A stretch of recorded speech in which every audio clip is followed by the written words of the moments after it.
Welcome back, ladies and gentlemen, to day 2, our final day of the opening weekend of Split 2 in our ALGS. And I am so excited to be bringing you the action in a very special Sunday treat, featuring a debut from some casters you know and you love in our scene. I am back to continue calling the action as a host. Rain Day here, and so much has developed over the last day that I cannot wait to see where this meta goes and how the players who have faced trials and tribulations bounce back today or continue on the rise as they start their journey to the Split 2 playoffs. But so much to do to get there. Day 2 is underway as we kick it off with EMEA. And of course, I am here, like I teased a little earlier, with two you may know and love. Let's introduce the first one, though. Dia, welcome to the broadcast, my friend. It is so great to have you here, and what a great day of Apex we have in store.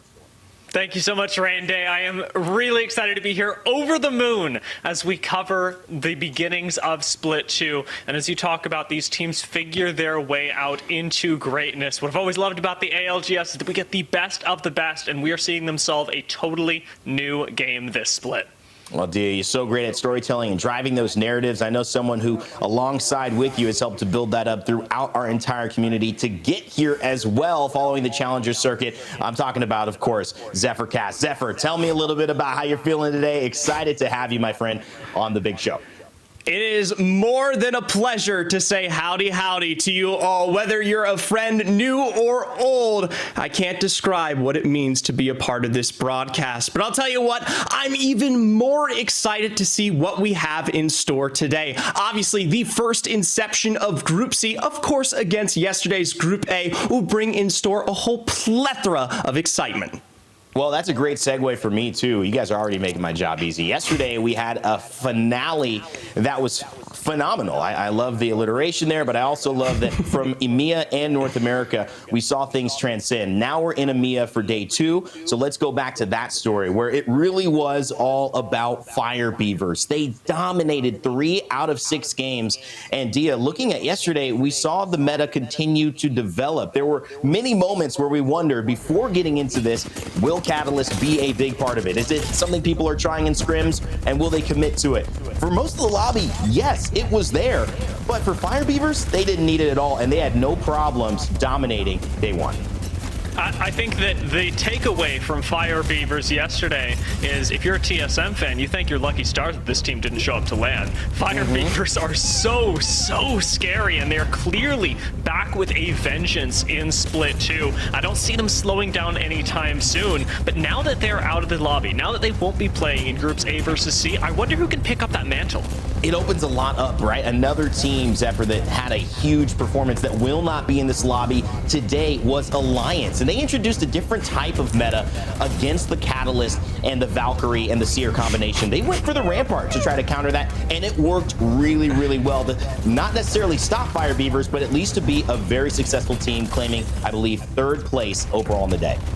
Now, we know Alliance is more than capable of standing amongst the rest here in EMEA, and I'll be honest, with the recent changes that we've seen in Revelry to those control-based legends, it makes sense that Rampart will get her chance to shine eventually. It just happened to be that Alliance was the first team to bring it out here. Obviously, they played through it across all 6 matches yesterday, and it was here, of course, in this win towards North Pat, that they actually managed to transition it to a lead among the rest. It was beautiful to see. I just loved how, there was an experiment unfolding. We were watching it live throughout scrims and wondering, what's it going to be on game day? It ended up being this. They ended up proving you can win with this. Rampart, Seer, Valkyrie, one of the many lineups that we have seen as teams introduce themselves over the course of these opening weekend days. And we're going to see more today. Don't you worry, in the chat as well. We're excited. Let us know your picks, your prioritizations, or your thoughts on what you might see heading into today's matches. But looking at yesterday,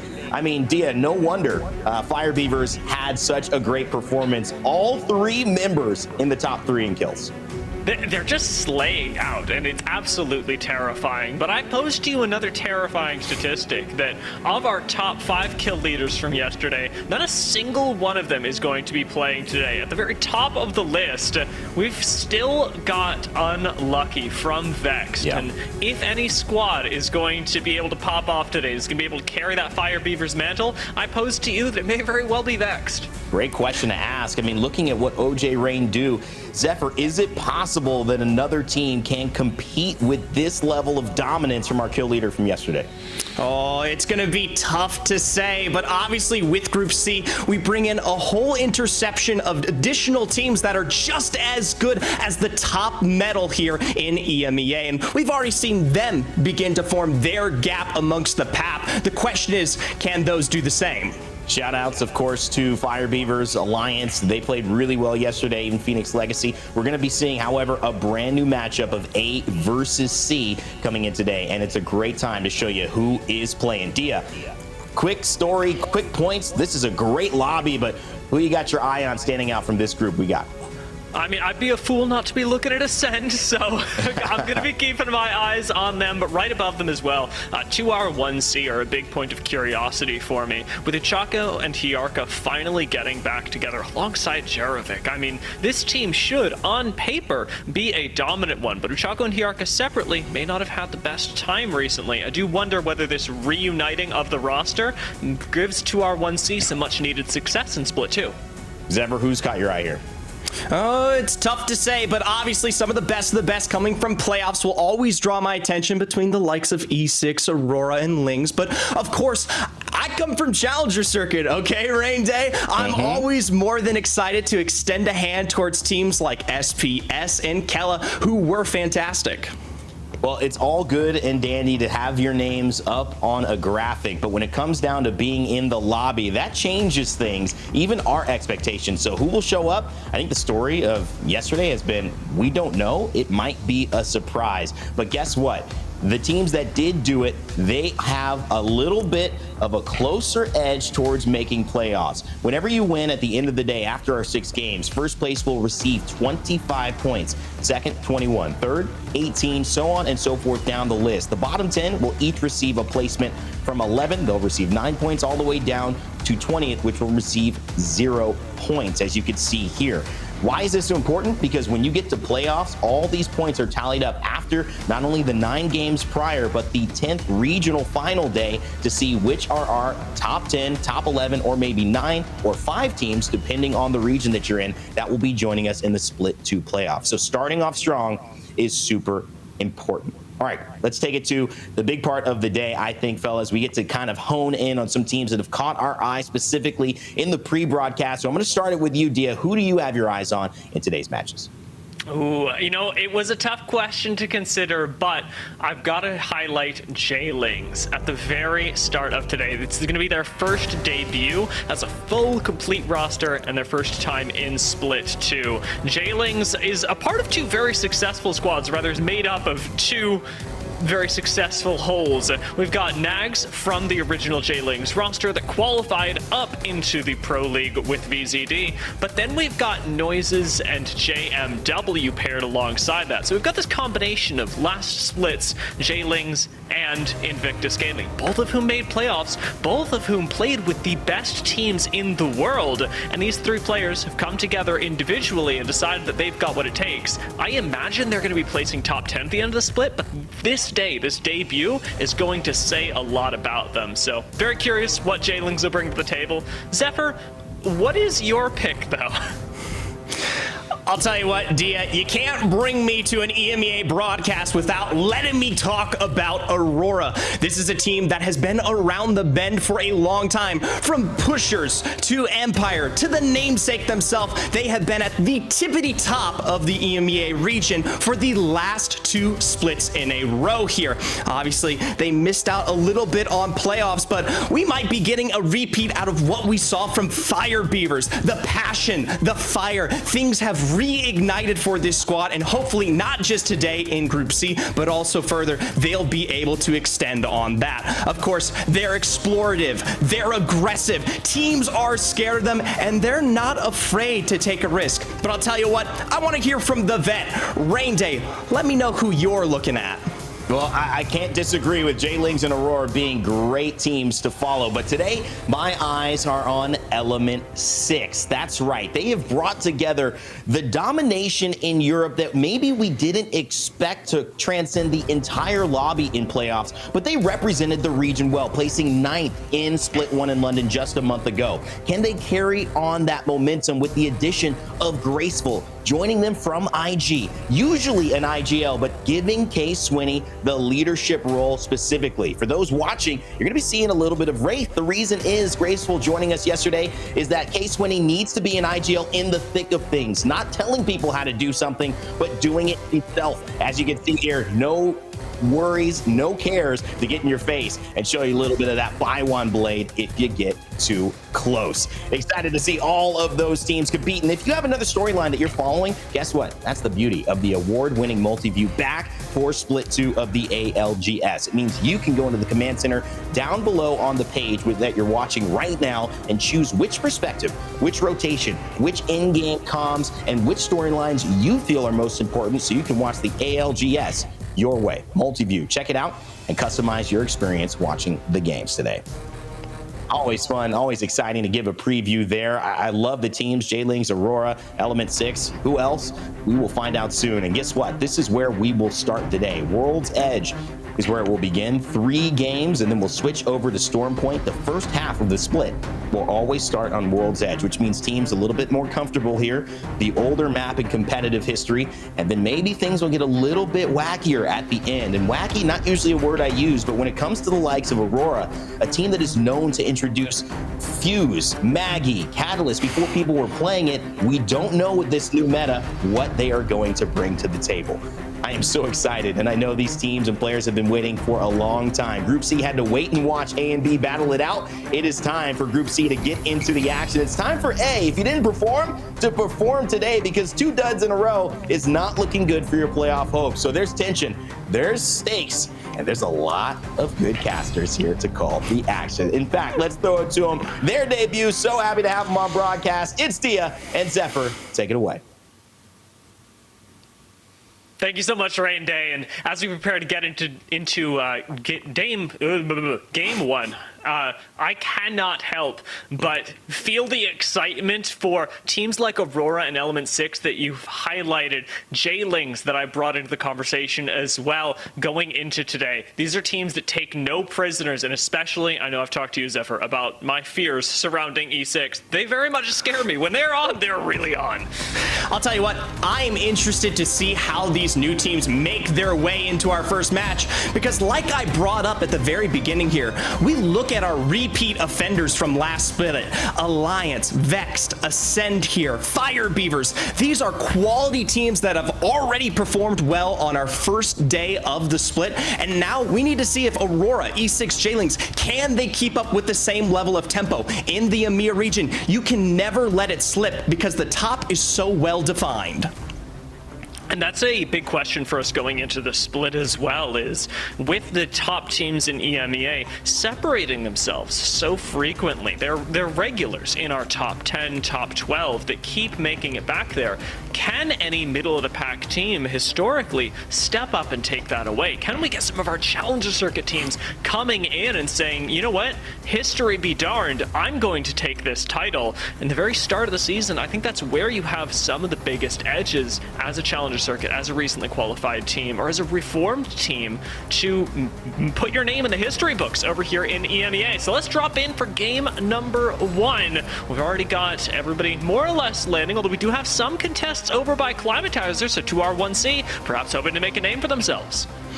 Could be a return from them. We know for a fact that yesterday, when things just got off right on the start here, 2R1C wasn't in the best of positions, finding themselves facing early defeats in many ways. I know you're watching out for them, and I am too. This is a team that played together in the past, of course, not between Arca and Uchako, but also Jerovic coming through in our last championship as this third to play as a fill. So if there's anyone that can potentially find a rhythm, it would be these guys. It's funny to see the way that they're just playing around the early stages as well. Grabbing the charge rifle instead of the PK, trying to play this at a bit of a long range. I imagine 2R1C may not want to take this fight initially. Instead, getting a little bit of poke in or even disengaging as they've got rotations up to the north available to them. Kella Gaming, however, they will fight you. Another squad that's come up from the Challenger Circuit, from the preseason qualifiers, and who qualified in first place after a massive weekend of games. Kella are not to be trifled with. No, absolutely not. This is a team that put themselves together in the third and fourth weeks of Challenger Circuit as a three-piece, coming in with their kind of self-acquainted points and then launched through the rest of the standings to dominate, of course, in week 3, winning it all and coming through preseason qualifiers just as well. Now, obviously, as we see them here coming off a Climatizer, they do have a little bit of the ego read. They've got triple blues and compared to what was 2R1C's whites, but it seems like the rotations are already underway. Everybody moving their way up to a pretty darn northern zone. Bitfix Gaming actually dead in the center of the train tracks right now, and with a lot of say over how this game will go. We still have to sort out what the power positions are going to be, but for squads like Ascend and Bitfix, who have already cemented themselves in the ring, they'll have a lot of say over what power positions other squads get. Yeah, something that we typically see here when we do have a zone pull up and into this direction is obviously presence towards those western chokes, but especially survey camp. That becomes such a pit of death here as you get upwards of 6 to 7 squads sharing some of those houses for what is usually a more extended pull towards those northern sides. I'm keeping my eyes on the south end of the map as well, since we've got SPS still farming it up in Thermal Station, and Totem starting to rotate in as well. For as much as we talk about our zone teams and those that rotate in early, those that fight around the edge are going to be squads to keep your eyes on when they are this close to each other. It is seconds away from turning into a fight when we do start our rotations in for these two squads, these 3 squads even, that may be rotating in right next to each other. Yeah. Obviously, we see high presence towards the northern side here, even further towards this train line, where we're starting to see some of the early predictions of where this zone will work out. For Ascend, they're in a unique situation, one of the few squads not to play concurrent with that meta. You see them there with that Watson and Crypto, which will allow them to set up what we understand is a more defensible position alongside that control pick. Now, we talked about this a little bit earlier, but right next door to start a fight with 2R1C, that charge rifle pickup that they opted into instead of the Peacekeeper for a contest by Climatizer is actually going to be really important here, giving them a lot more autonomy from the northern side of the map, where you'll normally have a little bit more difficulty accessing other teams that are fighting their way through in survey camp and a little bit further away from you. Now you actually have options to pick up KP and actively participate in the game as 2R1C. Start a fight. Also going to be trying to do that, but with things like the 301 instead.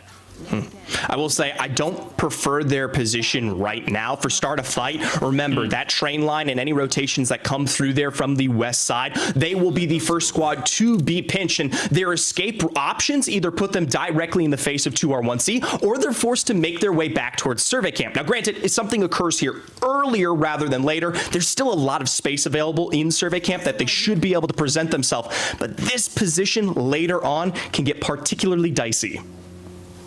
It certainly can, especially with the defensive way that they're playing and the fact that they are one of our squads that doesn't have things like a Catalyst, a Rampart if you want to go with it, or even a Caustic to back you up. Watson not available either. It does come down to exactly how much damage you're trading, because if you get out-traded in a single instance, you could very well find yourself being pushed as 2R1C. It is something that our edge teams don't have to deal with, though, and we already highlighted some of the squads that would be coming from the southwest. We've got FUT now popping up from the southeastern side of the map, playing things slow and likely coming up against Vexed Gaming real soon.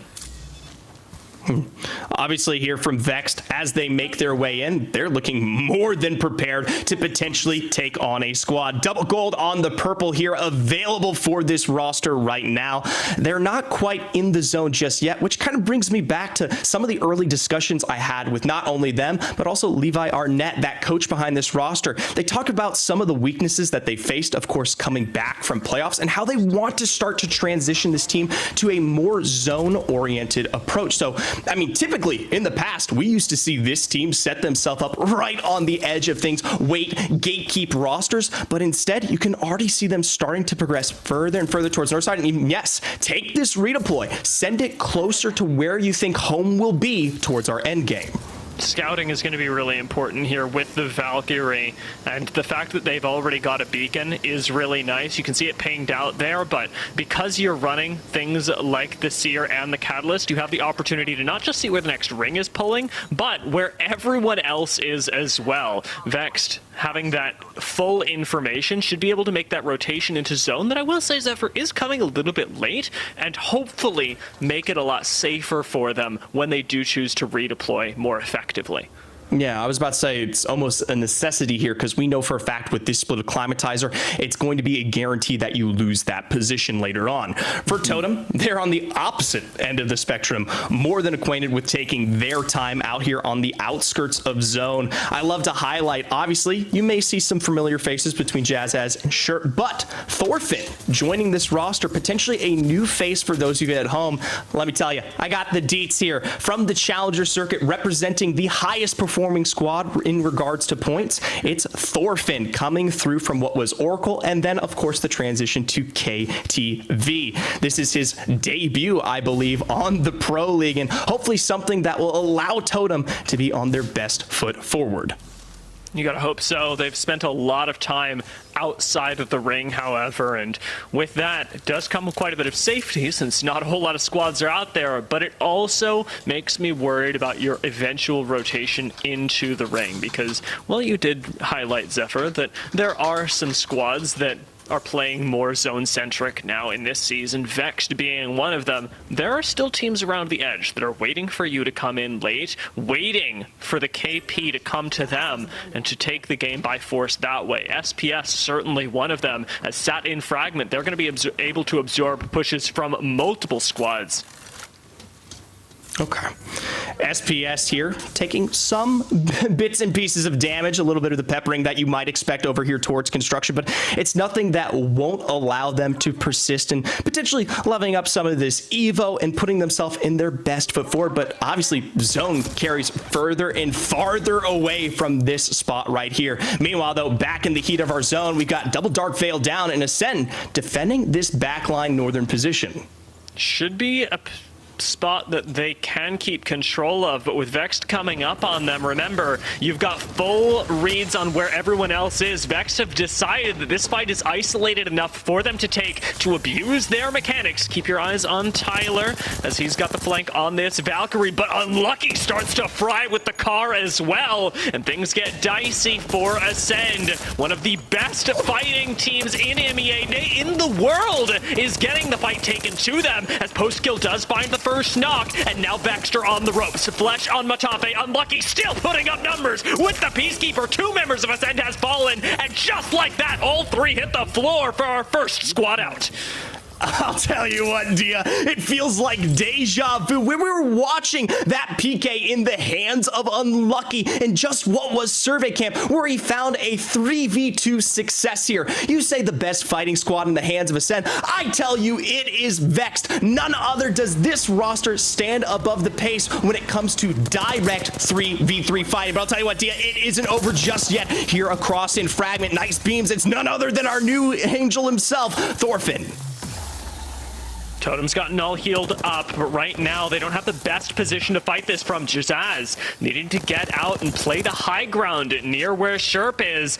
Up here, it is relatively easy to fight, but still not a great position to be in. Totem have other problems. The zone is closing in again. They've burned so many meds to survive through zone number 1, and now they have to disengage on the low ground away from other squads and even into more that are looking for these kills. You gotta hope that they've got that redeploy. Trigger gets pulled on it, but where can Totem land that is safe? With one squad behind and one squad ahead, it's a puzzle that we'll only have to see solved live.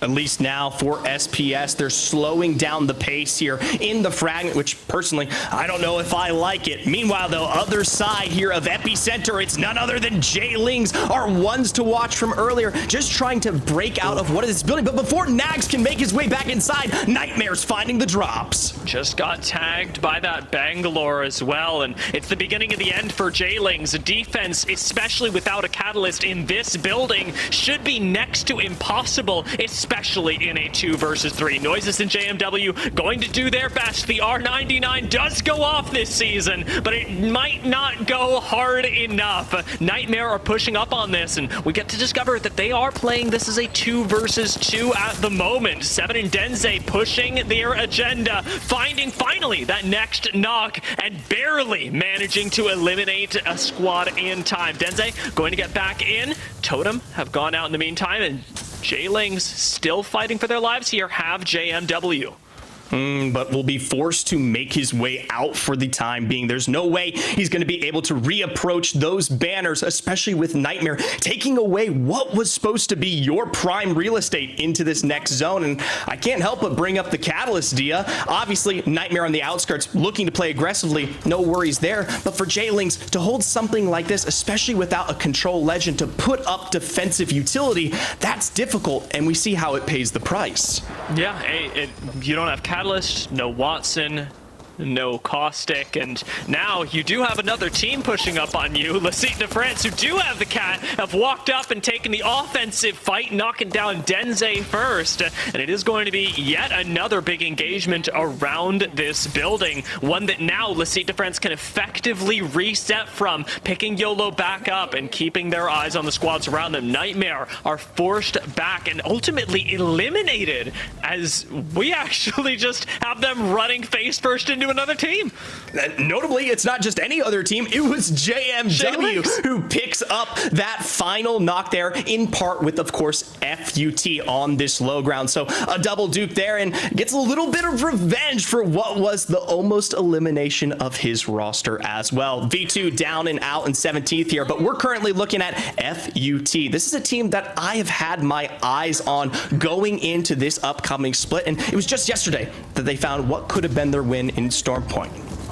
Fight for SPS right now. Bang Smokes will buy them time on the approach, but we're walking right into some gas. We find the Stinky Grandpa, and Andy Jax will be the first to fall as outplayed.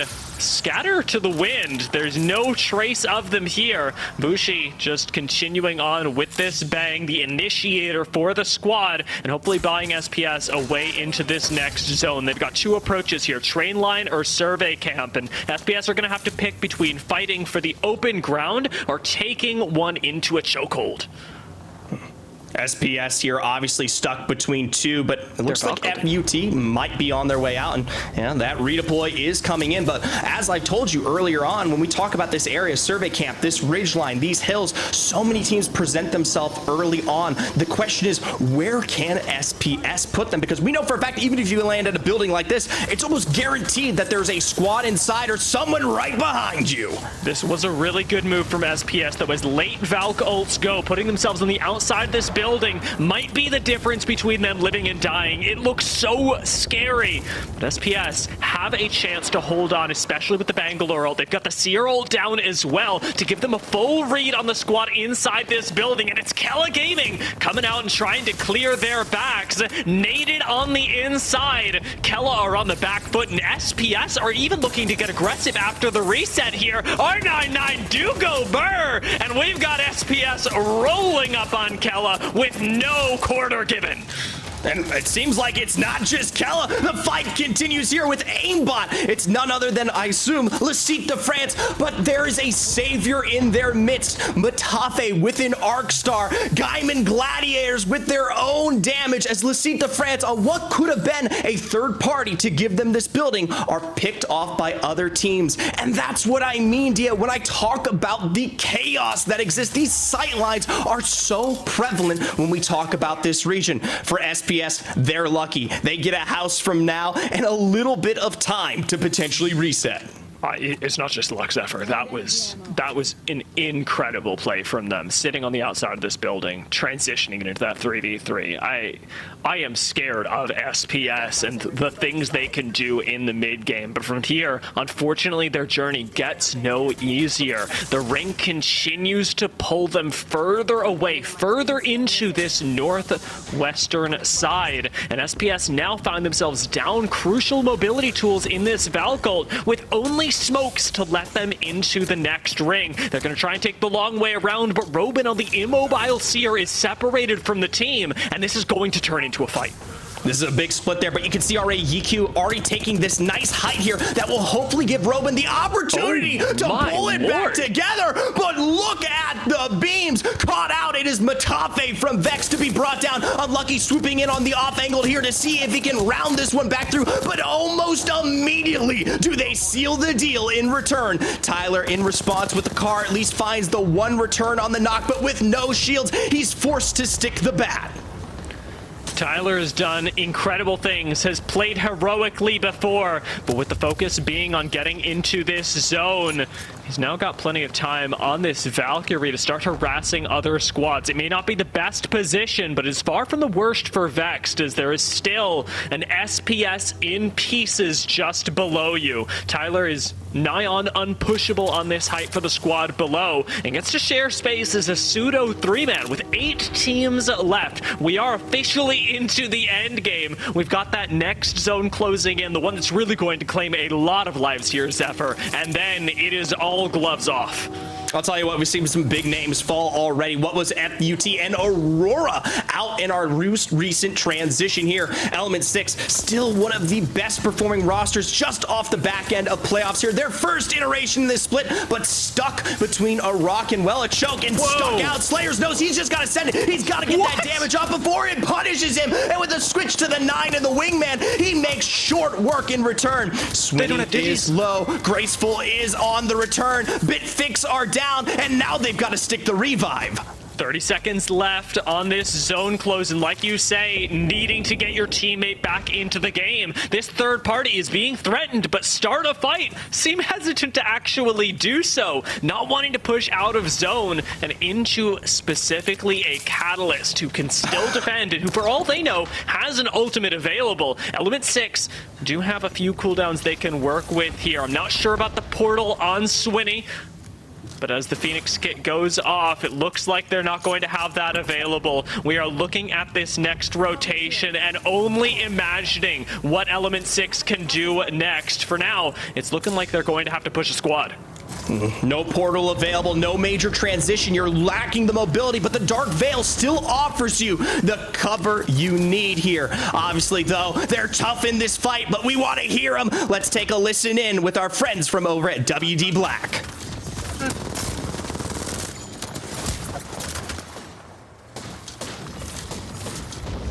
Safe on me! I'm just trying to. I'm Joe, come to me! Yeah, they're fighting here. They're gonna fight on the right. Still don't stay off that I place. defend this. Okay, I'm coming soon! Oh, I can't do anything. dead, No, he's you dead, just he's play dead. your life, bro. Fuck. You're fine. Buy time. I mean, they know I'm here. Were they fighting? Were they trading? You're good. Cannot he really knows do anything to you. They No, he cannot knows really that. do anything to you. I know, but he knows I'm here. I mean, of course, like everyone now. But look the sun. They don't I gonna know, give up their spot. I know. I have my ult in 10 as well. My ultimate needs a moment.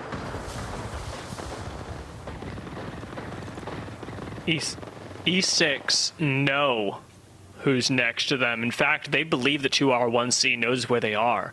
But is that actually the case? Both Start a Fight and 2R1C don't have the greatest sight lines onto this last member of E6, and it's very likely they're going to have to fight each other. Blast knows what's up. I don't know if they can actually get this kill first. And in a game with 3 squads left, you do not want to overextend and be the first to fall. It means so much for Start a Fight. They've got angles, they've got harass going down, but the zone is closing in, and it is time for them to rotate. Light's going to take the risk, taking the wide swing, but Uchako lays down the hurt on one member of Start a Fight, and now we've got Element 6 in the top 2. That is the danger of wide swinging, Zephyr. That is why we sit back and play conservative as E6, and what a finish from 2R1C, who put themselves in that position from the get-go. I genuinely cannot believe, after presenting themselves there earlier than anyone else, that 2R1C are able to come out on top of it all. We didn't see them in a ton of fights there, but a win is a win, Dia. And their positioning, again, it bears repeating, was the most crucial factor, at least from our perspective. Zephyr, you and I were watching the game and talking about it the whole time, but Rain Day, did you see anything different? What stood out to you in this last game? Well, you know what? You know what stood out? Started a fight, but they couldn't finish it. And I think that was the whole point. In the exact train tunnel, they were the ones who were griefing Element 6 after they had squad wiped that team in the Caustic push. And they did not push, as you had mentioned during the cast, to finish that off. They allowed K-Swinney to get back up with the Phoenix kit. And it ends up being Graceful, who catches their eye more so than the squad of 2R1C. And I mean, guys, I actually don't mind that play. I think let's get rid of that easy KP. We get an extra 2 placement points, go from 7 to 9 because we get second place. It's 3 KP. It's essentially a safe way to say, let's get some more points. It just goes terribly wrong. Somehow Graceful survives, gets the armor swap. Not that he was going to take down 2R1C by himself, but a second place in that type of situation as a solo. Great work from E6 and great work from, I think, a lot of these EMEA teams to kick off game number 1, Dia. I know you guys are watching it, but to me, I was very impressed with overall a lot of shakeups happening over the course of this game. As we take a look at these highlights, walk me through kind of your sentiments with 1 game down. I mean, yeah, just from the beginning here, we highlighted it initially, but with 2R1C choosing not to take that fight, and then Vext's approach from the north, I actually thought that Vext were going to take much bigger control of this game and try and just run at people through this northern train line. Instead, it devolved into these fights around Survey Camp that claimed so many lives. We had highlight moments from squads like SPS, who managed to take down Kella, and of course, this entire cluster of fights over by Climatizer, where all of our edge teams seemed to meet. Yeah, Zephyr, it became a little bit of the party that right there near Epicenter, and it continued to put people in difficult situations. Was that a part of how it played out in this final circle, meaning a lot of teams that could have been there ended up getting rid of themselves a little too early? I'll tell you what here, it's not the usual statements for some of these teams to work with in terms of transitioning. Obviously, you get a lot of tempo out of, yes, both that epicenter and survey area, but the fact that this one caters even further towards that western choke outside of train line means that so much of the height and the ridge in the train line that you're allowed to play in a lot of these final zones that go towards this area were not available for so many of these rosters, which allowed teams like Start a Fight and 2R1C, who were there early, to just rack up those gateway kills. Incredible stuff there as you take a look at the leaderboard. 2R1C, 18 points and a dub to start it off. That is a great thing for them. They'll be excited about their performance and take that into game 2. Element 6, Graceful with a big clutch play to finish that final spray and make it so it's a second place finish for them. Start a Fight Esports, the ones who were on the other side of it, tied with 13 though, so they'll be happy about it as well. Top 3 teams. Most notably, kind of talking about that, it's a great start. But as we've seen, Dia, things can change instantly when you go to it. A team I've been looking at, a name that is synonymous with EMEA, Gaming Gladiators, Hardeki. At least this squad's starting to get some kills, starting to maybe say, hey, we are back. Split 2 could be our resurgence into this. And anything else stand out to you, Dia, on this backside of our top 20? I'm going to throw it out there that I'm really happy to see that at least our bottom teams have changed up quite a bit. Game of Drones actually making it a decent amount further, but the biggest surprise has to be who's ended up in that spot instead of them, Ascend. Yeah. Going out first in their fight against Vext, that was a terrifying, high-stakes fight to start the day with. Well, J-Lings, Aurora, Ascend, V2, all on the back half of things. We'll see if they can change it all up heading into game 2. It's early here in EMEA. It's early on the West Coast as well. Daylight savings for us on the USA side. So hopefully you've changed your clocks, but don't worry. I got a real simple number for you to remember. Couple minutes, and we'll be right back with game 2 of our EMEA Split 2, Day 2.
WD Black, the official storage partner of the Apex Legends Global Series.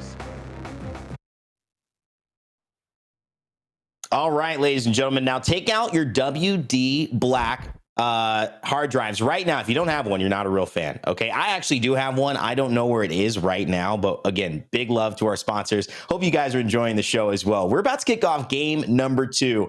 And what happened in game 1 was very interesting. I think we saw a lot of teams like Start a Fight, like 2R1C, like Element 6 show up. But the story of EMEA and the story of yesterday and day 1 is that you never know what is going to happen. Drug Free in North America took the first 2 games. Dark Zero ended up winning at the very end with a humongous game that showed that they are certainly challengers for the title as well. And Zephyr, I want to get your thoughts on a little bit of how this is unfolding for you in your eyes. I know you specialize in EMEA, so give me whatever you've seen here. Try to wrap it up in terms of game 1. What's the theme that you've witnessed, and where do you think this is heading here in game 2?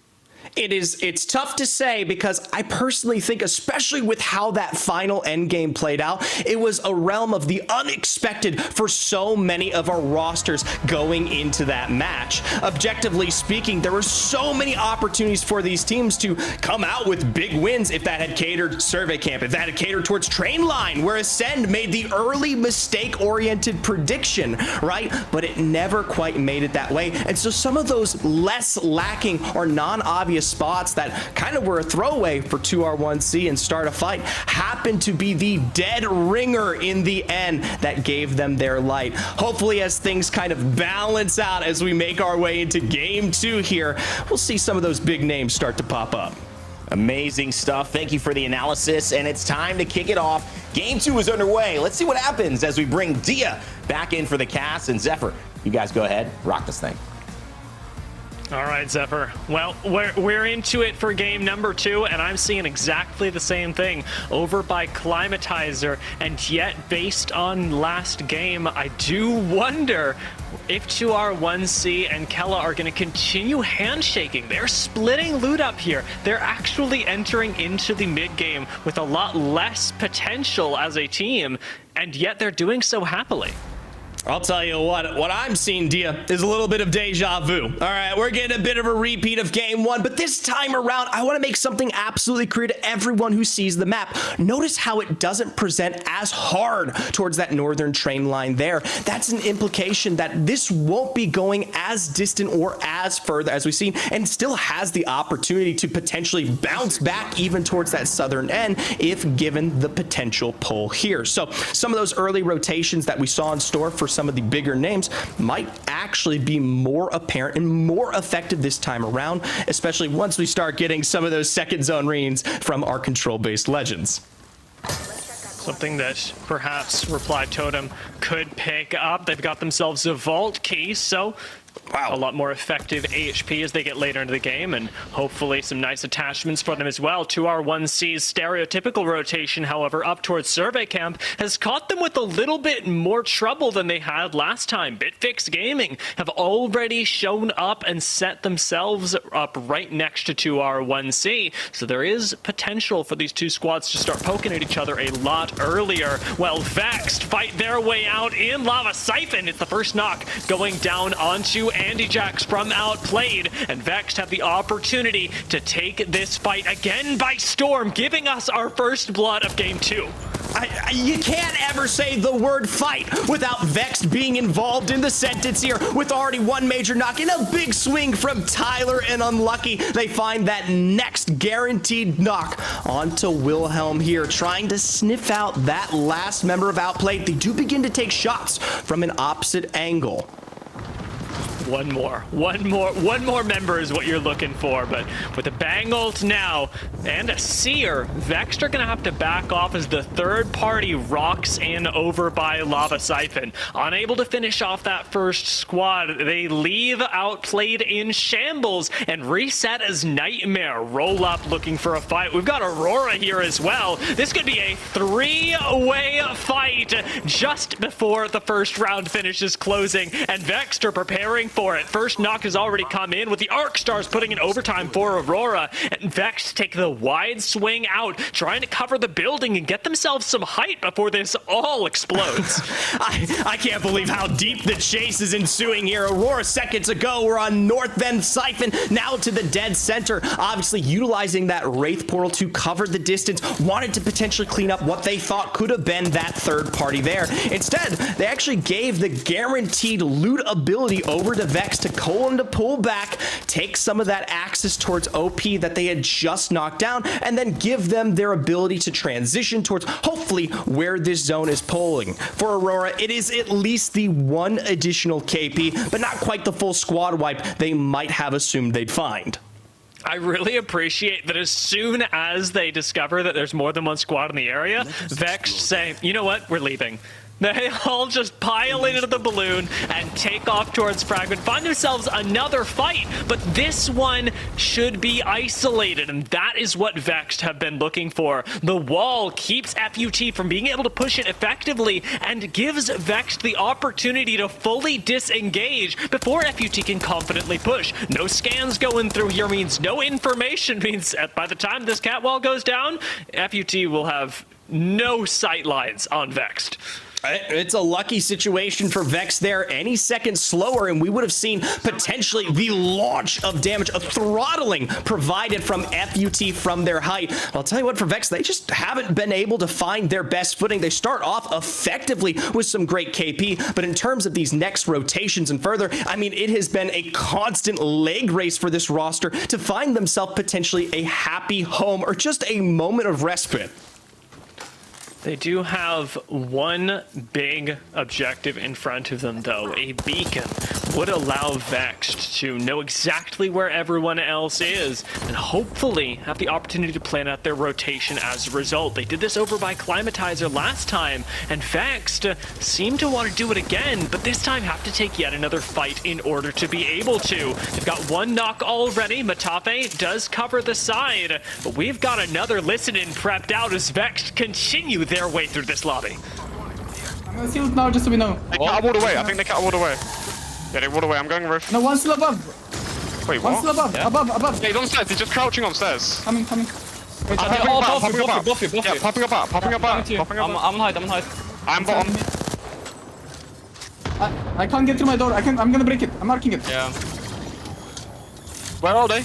I think our floor. Okay. Yeah, in the corner. Crack two, Thomas. Coming out. Coming up. I'm insta-resing. Your Watch fight around. is not done. Okay, boys. Okay. Look at the armor. And make it. Watch it from there, Tyler. Enemy spotted. Like sniper. I'm going first floor then. Yeah. Do we have any medkits? I'm looting elevator. I'm looting right now. I'm swapping my charge rifle. Come on, get to this. Here, Andre. Optics here. Oh, yeah, Close thank you. range. Come on, get to this spot. Did they just vexed from what looked like just this panicked rotation have made their way into the building, and Morningstar's got obliterated, Zephyr. They were in what was an extended fight. It ended in mere seconds. Obviously, they had to find their bearings on to approach what was that bottom or third floor of the streamer building there. But once they did it, you heard it almost immediately. A double crack and a response from that zip line to find the full elimination there. For Vex, it's a reset, it's a scan, and hopefully their next best position for some of these zone reads. But as we pull back towards the higher end of our zone here in Trainline, V2 are covering angles, potentially just a bit choked out on what might be their next rotation forward. Granted, it's still early, Dia. There's a lot of zone space you can cover, and potentially either pulling out towards Skyhook or Survey is always an option. One of the best things for V2 here is that they've got that Wraith portal. If they do need to go through this northern side and tank a bit of zone damage, they've got the opportunity to avoid things like that in later rings. Game of Drones, meanwhile, simply have to play defense in the front half of this train line, but have to keep their eyes on two separate angles. A bit of a sandwich could occur at any point when you are in a train line like this, when you don't have the zone at your back. And I'm sure the Game of Drones would really like to take this fight aggressively, but it's going to be so difficult to find an angle as we sort of determine where this next zone is going. Neither of these squads forced to engage until we know who has the better rotation. We do get a little bit of a sneak peek at that current zone there, with some precedent set towards Survey Camp being well within its full area, and it's probably the reason why we don't see movement from V2, but I swear, it just never ends with this squad. Vex, we saw one knock in the kill feed, make it two, back towards the streamer building, back in through the bridge, a double knock onto none other than Aurora, and I can't help but notice that this man looks like he's trying to run for his life. That is it. You're running to Vexed, and you know you've got to run. It just can't happen in time. Again, Aurora fall in the bottom half of the lobby, and not just the bottom half. They're part of the first two teams that we say goodbye to, both of whom have been removed by Vexed Gaming. The level of play that Vexed are giving us in the second game of the day is just unprecedented. But Kella are trying to match pace, looking for these remaining members of Nightmare, who have just been respawned over by Overlook. You don't get the chance to play the game. Kella are here to shut you down. Mycee with the Prowler in hand makes short work of the remnants of that Nightmare squad, and it makes me so happy to see that one of our teams, one of our best competitors from Challenger Circuit, is coming out on the day of and truly performing. That's a different level of pressure that, trust me, no one understands better than these teams themselves here. Now, granted, we got to see how they made their way to the end game in our first match here. Can they do it again? Right now, delayed almost exponentially out here towards the zone, and will begin to take quite a bit of damage on hopefully this movement towards the west. FUT pushing the doomed building that we saw Jaylings try and defend before. And well, Zephyr, if we aren't back here again with Jaylings again losing control of this building. FUT with a remarkable push right now have made their way all the way through the eastern side and taken complete control. Can they hold on to it better than we saw last game? Noth is holding this back angle where he obviously knows he's got epicenter on the mind here, but they might be forced into a situation where you just have to ascend, push into this building, and lay down coverage, get that catalyst in play to guarantee that you are secured. But instead, they're sending it. They want this height. They want to pick up the remnants of these squads, and with a scan like that, should be able to track it. Whoa, we got a cat wall laid down in the back as well, but Sears providing immense value as Liffin gets to drop down and beam YOLO through the sky. The R99 is unleashed this season, and Les Seat de France feel it the most. Oh, and just on the other end of things, Jaylings, they pull back towards Guyman and are picked off in the end. But I like this from Guyman. Almost immediately do we see the rotation from FUT, and they swoop swoop in to take this power position. It's height, and now with the exhibit down, they should be able to get these perfect reads on what should be the assault of their damage. Hardeki with the Nemesis. We talk about the distance of this AR. It is just different. Once it revs up, there's nothing you can do. Gaiman Gladiators grab those 2 KP and will end up leaving the loot itself to V2, who catwall just to make sure they can pick up a little bit of extra coin around the side of the map. Now that they've got this safety allowed to them by the Dark Veil, they can retreat back into survey camp at their leisure, setting themselves up for the next zone with plenty of armor, meds, whatever they need. We haven't done it yet, though. We should discuss this next zone and how it caters in, once again, a peculiar way. Now, this one not particularly as rare as the western pull outside of train line, but definitely out in the open off the outskirts of Epicenter. We talk about just across from Grandma's building, this open space, and a little bit of the disparity that you get on some of these cliff edges that can become an issue for teams who aren't there yet. Is Adan with the portal trying to get V2 in a spot that will let them survive, setting up right in front of Gaiman. They only have seconds to potentially get ready for this fight. Dark Veil comes in for Gaiman, a defensive move from them, but the Seer ult means there's no safety here for Loggery, who gets out just in the nick of time, buying a little bit of cover and still having to tank yet another Dark Veil as he tries to protect Hardeki. One of these two teams is going to fall, perhaps even both of them if the fight goes on long enough. Third parties certain to be incoming, and just as we speak of them, here they are. Gaiman Gladiators are forced back into the depths of Epicenter, back to try and take this engagement again, but one goes down and V2 start to take control. Gaiman, sandwiched between a rock and a hard place, are gonna take down V2 before ultimately Hardeki, the last one alive, gets pushed. Almost guaranteed to come through in the end. 2R1C know the fight has concluded and want to make short work of the name himself. Hardeki, though, somehow is alive, and it might be a good read here. None other than Ascend, still playing height, but they do extend the one back. Lufka is covering this sightline. They know one bad knock, one incredible, miraculous Hardeki play, and suddenly you've got another squad on your tail looking to clean you No up. way. This actually might happen. Hardeki might have it. Hardeki saves 2R1C before going down. What a clutch play from Hardeki to keep Gaiman Gladiators alive. Now, as they go down, our focus does turn to Ascend. That Ascend who, like you said, were on the high ground, who control the entire eastern side of World's Edge right now, with Element 6, who approach from the west.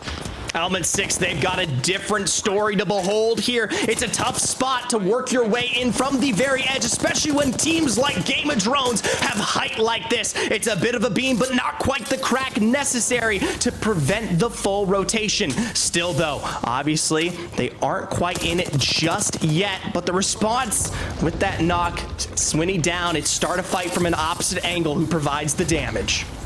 Game of Drones know that they've got ultimate height on this potential third party as well. KP gets prioritized, but now having swooped down onto the low ground, Game of Drones do have to commit. We are in the Valley of Death for George as he somehow gets his way out through the cat wall and still does need to jump back up onto the high ground to join Rondon, who has not left his post unattended. Rondon, the IGL of Game of Drones, knows how important this height is as Reply, Totem, and Vexed both fall. We've made it to the top 7 as Element 6 bite the dust. Add an E6 as well, and some of the biggest names are out here. Ascend still well within it, but they also face a knock in their own right, hopefully pulling for a revive as we speak. And against all odds, out from their choke, Game of Drones are happily allowed to progress further into this next zone. Obviously a squad ahead holding the building, but like I said, Nemesis in hand, sightlines prepped and ready, they're gonna full send. This is the last clip for Jules. Needs energy ammo desperately, and as we rock up, it's got to turn into a full squad wipe or nothing in the favor of Game of Drones. There we go. Death box is right below them, just out of the line of accessibility.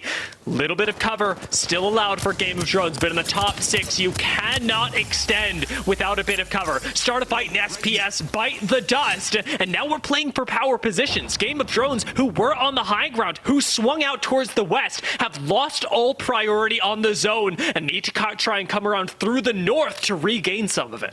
I'll tell you what, it's Passion on the opposite angle that allows for this recovery for Game of Drones. They're the ones who finish off Start a Fight on what was their excursion into the dead set center of that train line. Bitfix Gaming here, they're looking more than happy with the height that they've got to work with on the Spire, and thankfully for them, this is into our final zone here. We'll have to wait and see how the pull presents itself, but it usually allows squads who get up on this particular height to survive just that little 1 or 2 placements further from having all those extra head peak angles. And Bitfix have survived this long because they've not interacted with anyone. Very little damage, very few kills, but now we're in the part of the game where they're most comfortable. The end game where things like Caustic and Mad Maggie get ludicrous amounts of value from their ability to deny cover and make you suffer for poking your head out from it. As of right now, they haven't quite found much of anything. Some minor pings regarding the positions of these teams, but no direct sightline that would guarantee a knock that labels them for their kill here. We get a fantastic visual, of course, of our 5 remaining squads, and you can't count them out. They may have fell early, but Ascend are still within it, and they might swoop in at any moment, but Bitfix have dropped you.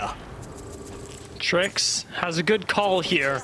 It's the right call to pressure Passion on the inside of this RV. One of the more threatening squads, and also the one that is most easily bullied by things like the Caustic and the Mad Maggie. Ascend are dealing with their own problems is out on the side of the ring. They've been forced onto the low ground. Bitfix exposing their backs to Ascend, the duo on this low. Do lose Zeraphor for the moment, but it's in a fight up against Passion that they simply are struggling to uproot. Rez is going to go off. Zeraphor will be back in the fight. Rez not canceled by the Seer, but a defensive ultimate should mean that Bitfix have to wait a few minutes to go and push this again.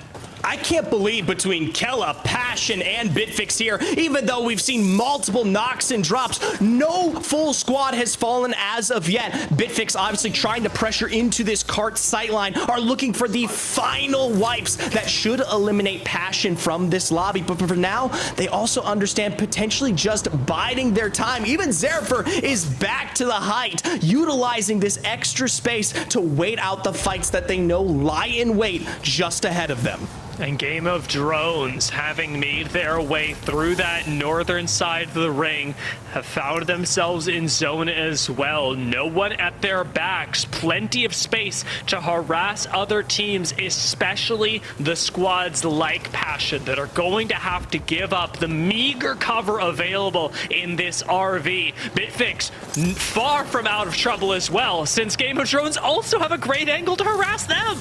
Here's a problem. The drop is almost necessary to come through here from Bitfix in just a moment forward. You have to wonder, is Ascend behind them to find the damage that might let them reap what they sow? Instead, it's Trix fully sending this forward here, finding major cracks, and once again, back on the height. It doesn't matter that you lay the dark field down, but yes, Ascend from behind! Ascend from behind finds the one knock that may level the playing field. Trix his attention. It is waned. It's too late, and Rondon and crew are allowed to survive that extra second longer.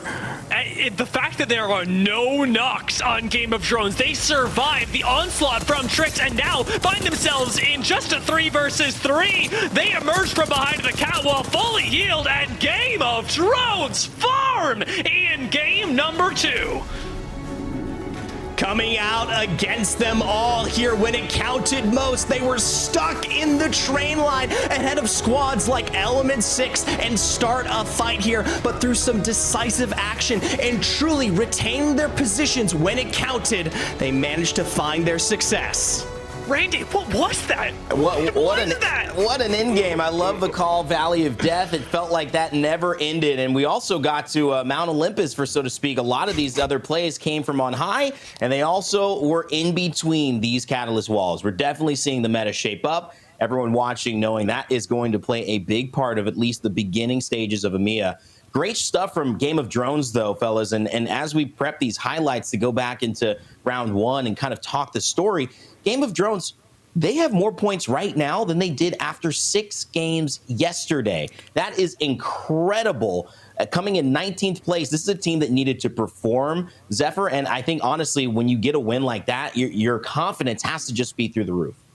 This is a team that we know is more than capable here, coming through from preseason qualifiers and at least being one of those better performing teams within the top 20 of last split. I'll tell you what, that first day is nothing more than a fluke for Rondon and crew. They're clearly capable, they clearly understand the game, and when it counts most, they can even pick up the wins. The question still remains, we've got 4 games on the docket. Can they continue to replicate that success? Because yesterday spells otherwise. Yeah, Dia, that's the hardest part, right? Sometimes you do get matchups that work. I remember looking at Ascend as well and some of these other top performing teams. You could kind of note that A versus C was when they performed the best last split. It may just be the case that Game of Drones have a really nice matchup here in A versus C in terms of their rotations. I also noticed that Element 6 and Start a Fight keep rotating into each other right outside that train tunnel, and that's exactly where Start a Fight ended up actually committing to that and eliminating Element 6. So what are you seeing trend-wise here happening in obviously game 2 now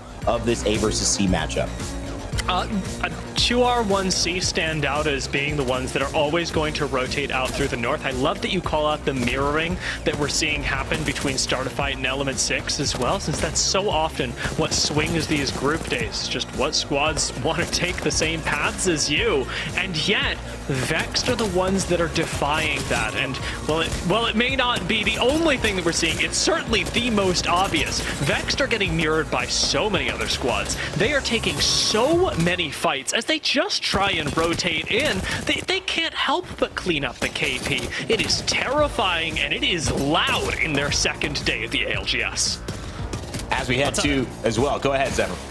No, I was about to say, I tell you what, Dia, you come to play when Vexed are in the lobby here. For this roster, a fantastic representation of what drives them as a pure and initiating fighting squad. The only team, though, they couldn't quite match up against, and it's similar to what we saw yesterday in day 1, was none other than Ascend, one of the few rosters who, in our last game, had a terrible, terrible start, have managed to come back on top of it. And while they do not win that game, they are almost everything of a deciding factor in that final moment as they drop Bitfix in what should have been their crucial push.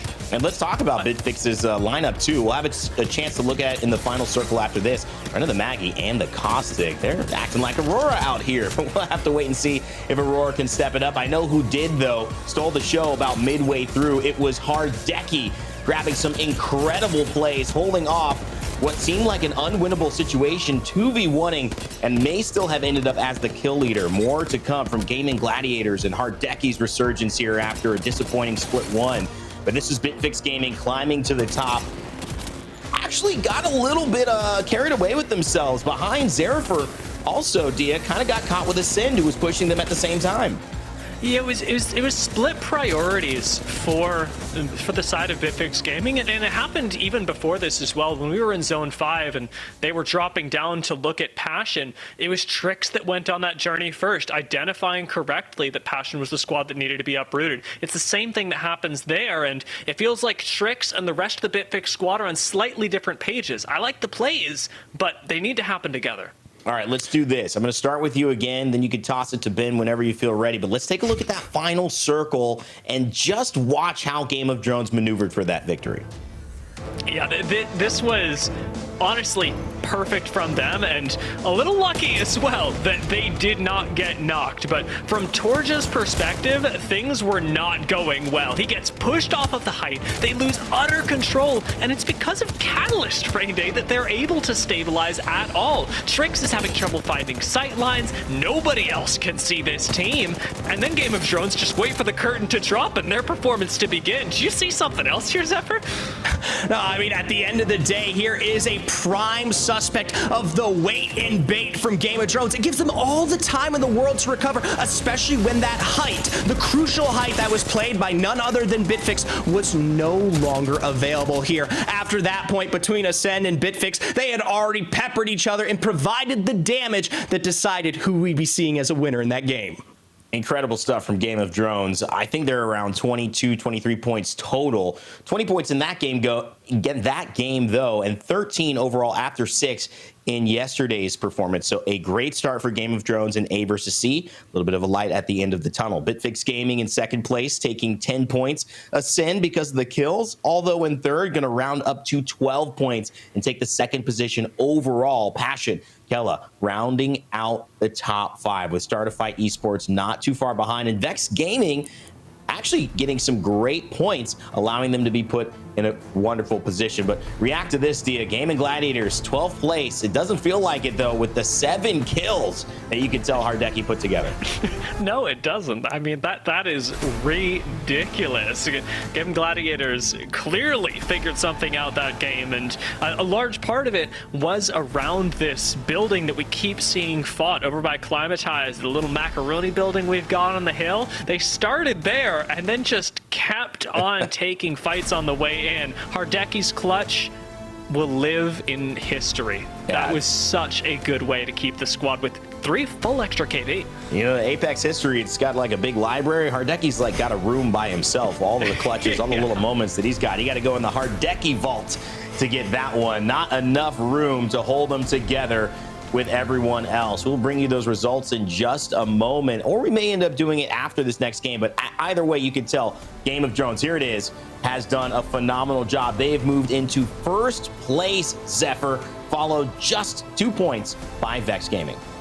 I'll tell you what, I know Rondon's very happy. Chatted him with this morning. He said, oh no, yeah, we've come to play today here, but you can't help but call out Vex at any given point. Matching the full pace of kills in that lobby, even though they don't manage to survive, definitely shore up their weaknesses and keep up the pressure on what will be a race today. Aurora, surprising, maybe the only one, 17th place, 3 points. J-Ling's also in that bottom 15. We'll see if they can step it up. One more game on Storm Point, and that means we got to get to it. So without further ado, let's head over to the final game of this first section of maps. Dia, Zephyr, take it away. All right, Zephyr, last time for these, I'll say, more storied teams to show us what they're all about. If you've been playing Apex Legends since the beginning, you know World's Edge like the back of your hand, potentially even better, because I tell you what, I cannot describe the back of my hand. However, as we jump into this third game, I got some questions specifically about Aurora, because they are one of those more storied teams, and yet they've been absent. Well, I'll tell you what, it's that transition that they've had struggles with. Both of these zones cater towards the north, where they usually start in Harvester. We know for a fact that chokes explicitly out and into Fragment can be so nasty. Okay. But for now, we're just gonna take a chill pill. We can talk about them later. 2R1C, these darlings have come to play, okay? Kella Gaming are already down 1 member. Juso, usually it is them who come out on top and find their success in the early. It's Uchako with this Mastiff, the only gun on his belt that says, I don't care, we're taking it close, up and personal. Kella Gaming have gotten so used to this not being contested that after losing the first, they are set so far behind. It is still winnable for them, especially with purple on the other side. Hiarka does end up picking up, ultimately, what I thought was going to be a good trade, not a good trade, gets knocked, and now instantly, Rez is going to go off as Kella do get wide swung and finished off. It was much closer than that had any right to be after Uchako got the first knock. But if you are 2R1C, this is a fantastic thing to come out on top of. A full POI that you can now invest in for the remnants of this game. And that's especially important, especially since this time around, no deja vu, Gia, no repeat. We're heading all the way back down towards the south here. Totally different game, and I do wonder how it will impact teams that have had repeated success. I think teams like 2R1C that have had that rotation, they constantly get to jump back in on Game of Drones, who have felt very comfortable along with V2 moving their way up to the train line. Now we'll have to take a slightly different approach. Well, they've got the opportunity to kit themselves out, specifically Game of Drones, around this replicator. They're making the best use of it by grabbing some much needed meds for later on. Sitting on blues right now, the road ahead is long. Bat, everything that you need to fight in store here. I'll tell you what, though, you look at that current crafting rotation up there in the top left, and mobile respawn is in play, and at any given point here, while we haven't seen it yet, I know for a fact, especially as we start to address what maybe not will be World's Edge, but Storm Point, teams might be picking that one up as well, given the chaos that presents itself on that map. It's certainly a possibility, I'd say even a likelihood. Game of Drones, however, their game plan is so often to play more conservatively, to sit inside that ring and play from there. The journey through the Mirage à Trois will likely take them over by staging, perhaps a little bit of thermal, before we ultimately end up likely near that high ground, just outside of thermal to the northeastern side. Something that a lot of teams will be prioritizing. Looking at Lava Siphon, plenty of squads believing the zone will end there as well. SMS here caught in a little bit of a fight towards Geyser right now. They've actually been met with what seems to be a Watson lying in wait here, but with that Catalyst in play, obviously they can take control of any one of these effective Geyser buildings. Taking to the roof for now, they're gonna try to see if they can peek out, start finding the damage that counts for them, but not quite in the presence of any good sight lines here. You can already tell that J-Lings have pulled back, but no, they're on their way in. With the Digi on this R99, Noises can feel a lot more confident pushing up into the smokes, an essential for any Bangalore player. But J-Ling's Geyser is not their final destination. Clearing out a squad is certainly going to be nice, with them already having control with this Watson around the outside. We do have the opportunity to harass Morning Stars, but we'll use that time instead to relocate real quickly. J-Lings don't have to take a fight yet. I find this so difficult to start in any real way here, because even if you try to assault on this opposing door, almost immediately will you see the recovery from Morning Stars to take it further west side of Geyser, and there's a building just ahead of that you'll never be able to get a full push into. And for, well, J-Lings, I feel like they've finally figured that one out, or at least for the time being, going to reconsider their options, because we did get a little bit of a sneak point on that second pull of the ring, and it is going to be showing just right on the edge of Siphon Hole. Well, we've got FUT hearing the shots down there and going, well, maybe we can pick up a few kills. Anybody rotating through this choke is going to get ratted on. No way out of that once you commit out of Geyser. So for one of either J-Lings or Morning Stars, we could very easily see them fall if you just take a moment and perhaps forget to scan on the Seer, believing that things will be safe. For the moment, J-Lings are fine. They've still got that rotation up to the north if they want to take it. You can tank zone 1 for a little while if you want, and there is, as we said before, no need to be upset, no need to fight. They've got plenty. My concern does start to, I'll say, show itself, though, when I think about how they're going to rotate into Lava Siphon, because the time spent out here isn't one where they're going to be in danger of going down, but when they rotate in late, that's going to be the real problem for J-Lings. Yeah.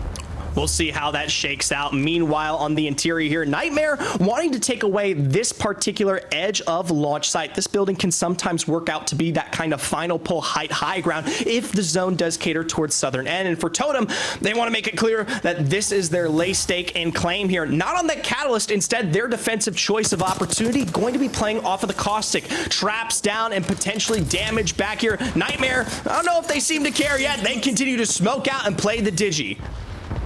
Great abuse of that Bangalore smoke as well to force out not just the Seer ult, but caustic gas as well. Denze takes a bit of damage, aware that there is another squad looking at them, but you continue to force out cooldowns like that by just using this smoke to obscure vision, and Nightmare are going to slowly but surely push this squad out. Reply Totem struggling to hold on to the inside of this building right now. Do have caustic to make things a little bit easier, and importantly, a Digi of their own on Jazaz. We've got one on the car as well. I think everybody knows that Bangalore is becoming meta.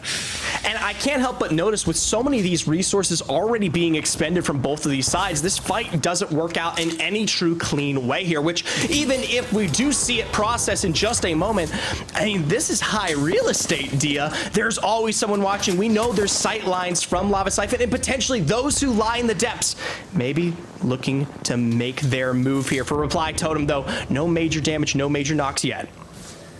2R1C suffering in the kill feed, though, as Vex start to profit.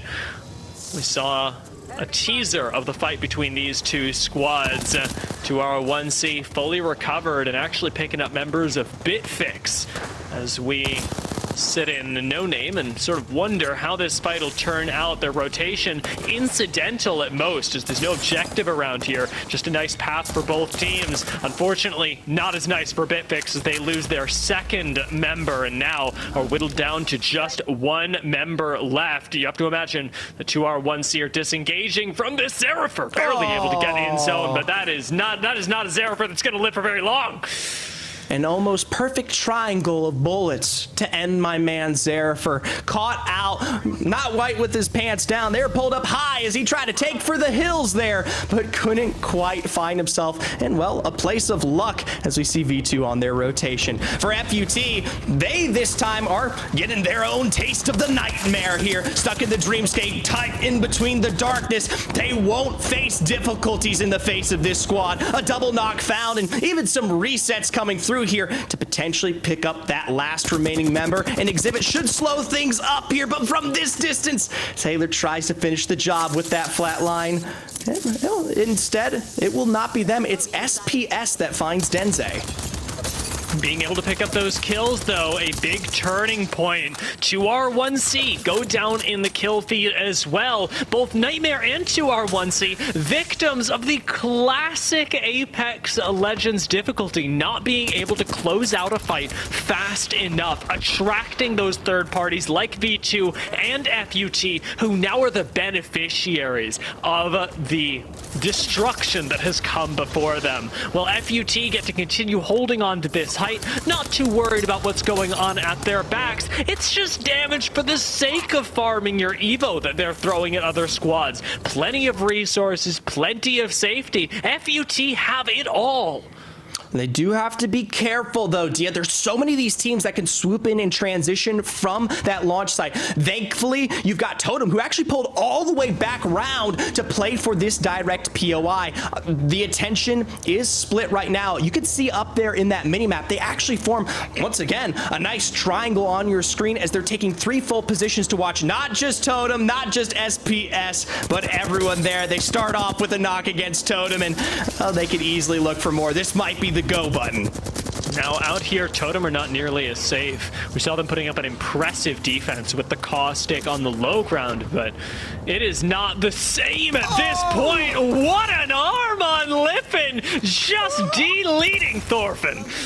It's too good. It's too good to be true here. A perfect sky nade down. And why not? Hello? Find some extra damage there. The flatline not might will, but it will potentially finish the job. There's a couple traps, but you're just leaving the breadcrumbs on the trail here for FUT to track you down. Now, I will say this is your best opportunity to potentially survive in the sight lines of Lava Siphon. FUT cannot push any further.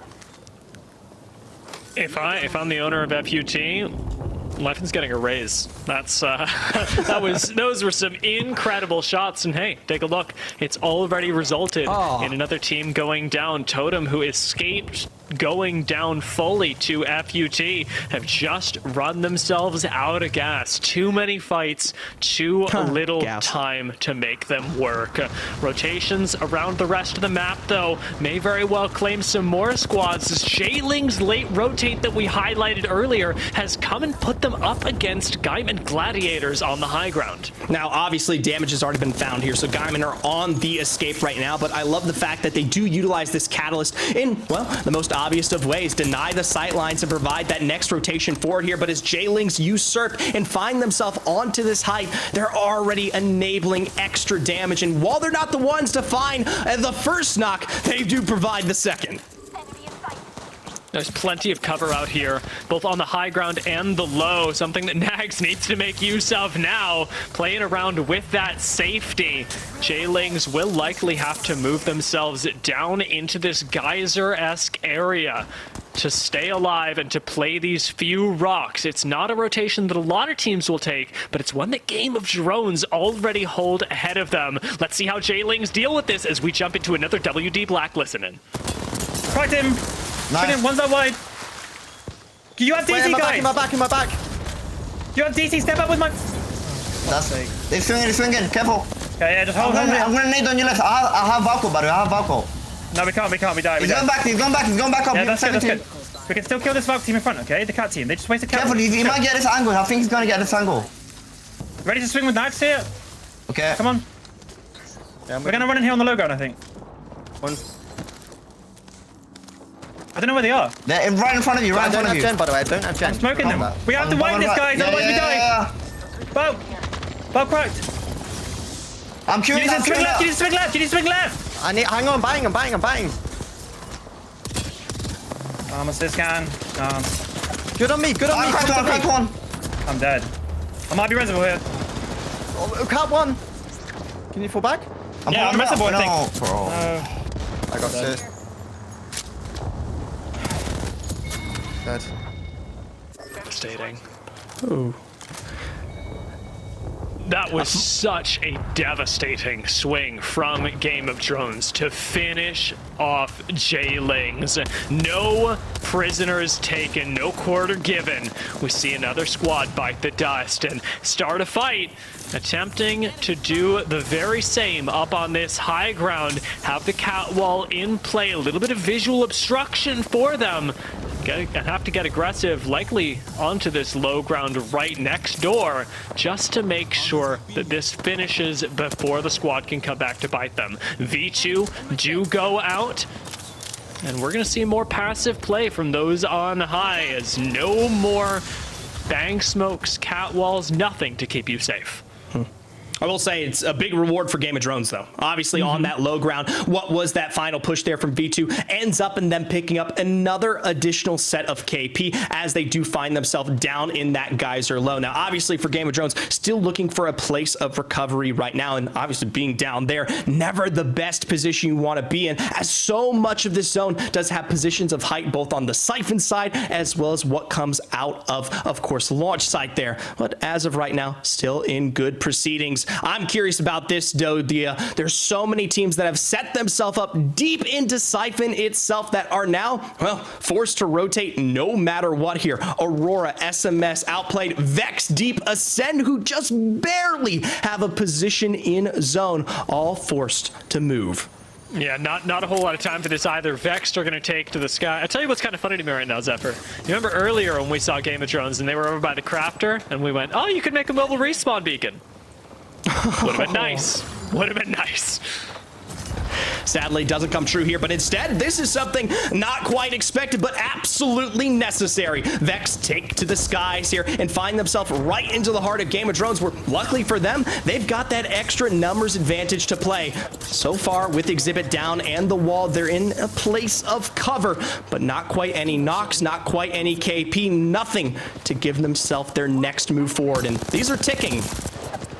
It's a smart move by Game of Thrones to back off and give up as much to Vexed as possible, making this fight unattractive. But I mean, when you see 25 health around this rock, it doesn't get too much better for you. Vexed do go ahead and swing around, taking down Torch, fully eliminating Game of Thrones and taking these rocks for themselves. A very good position and a nice early skyward dive to make sure that it could happen uncontested for Vexed. Means they now have their full energy to turn around and keep other squads from an effective third party. They've actually got ANC outplayed up on this height, and with the heals interrupted, Vexed have got control. No shields on the other side. The only thing the Vexed don't have here is height, is a sightline. Can they finish off this squad? Out goes the EMP just to buy you a little bit more time, but here comes Tyler swinging around on ANC, outplayed and taking out another squad.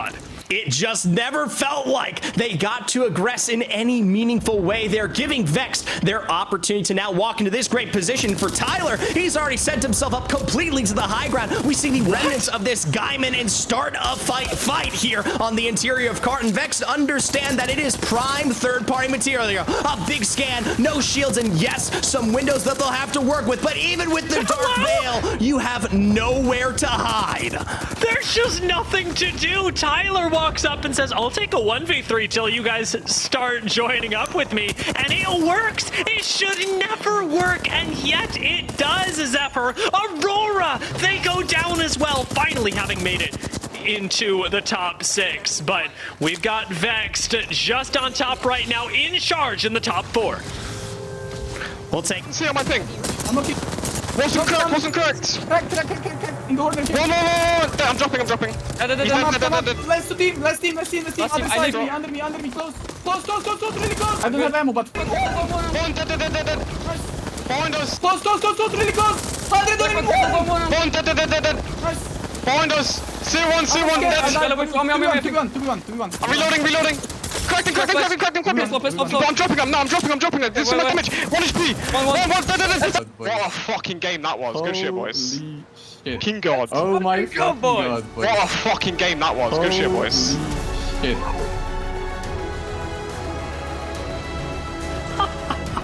What a game that was, Zephyr. I love that even Vexed are incredulous as to what just occurred, because it was illegal what they did. And what do you say? What do you say, guys? I mean, that's just one heck of a game. It feels like they gave us the description for it. I'm not going to repeat it here on the official broadcast, but I think we can all understand the sentiment.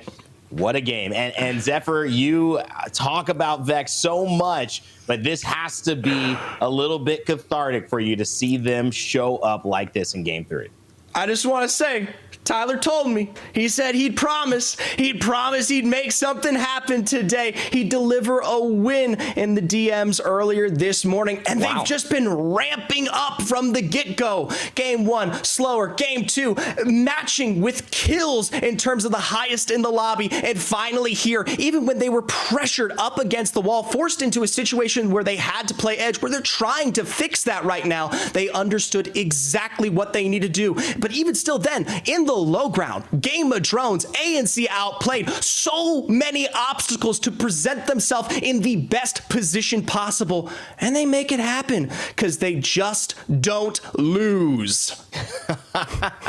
Well, to give them that hype, I love it. I'm going to bring it to the realism too of their story, which is they have some of the best fans, some of the most motivated fans, and at LAN, they wanted more. They wanted more of a result. It was E6, it was Ascend, it was Alliance, and when you look at yesterday, the teams that they were playing against who took that top 3 spot was Fire Beavers, it was Ascend, it was Alliance. So Vex is truly needing to get into this form, not just throughout the split, Dia, but they've got to bring it all the way through into LAN when it matters. And yet, when we all watch them at their peak, it feels like they can beat anybody in the world.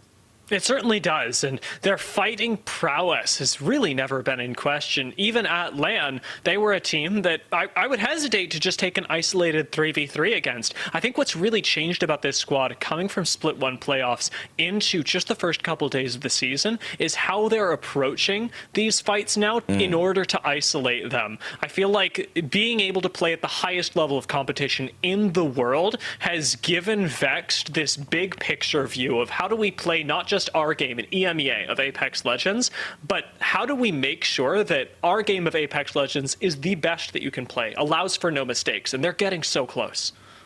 Taking on, obviously unlucky with the Catalyst 2, adopting that meta with Seer and Valkyrie. They're not shy about it. They're not going against the grain. They just feel like this is working, and certainly this has been a day for Vex. I'm sure these highlights are going to roll pretty soon. We'll be able to talk a little bit about it, but overall, guys, I mean, just a great start for them. They certainly have pushed themselves into first place. I'm not sure if that's the entire story of today, Dia, but I think in general, we're seeing Vex definitely have that kind of showing up moment that we certainly would have expected. Walk me through what game 3 occurred in game 3 here with these highlights.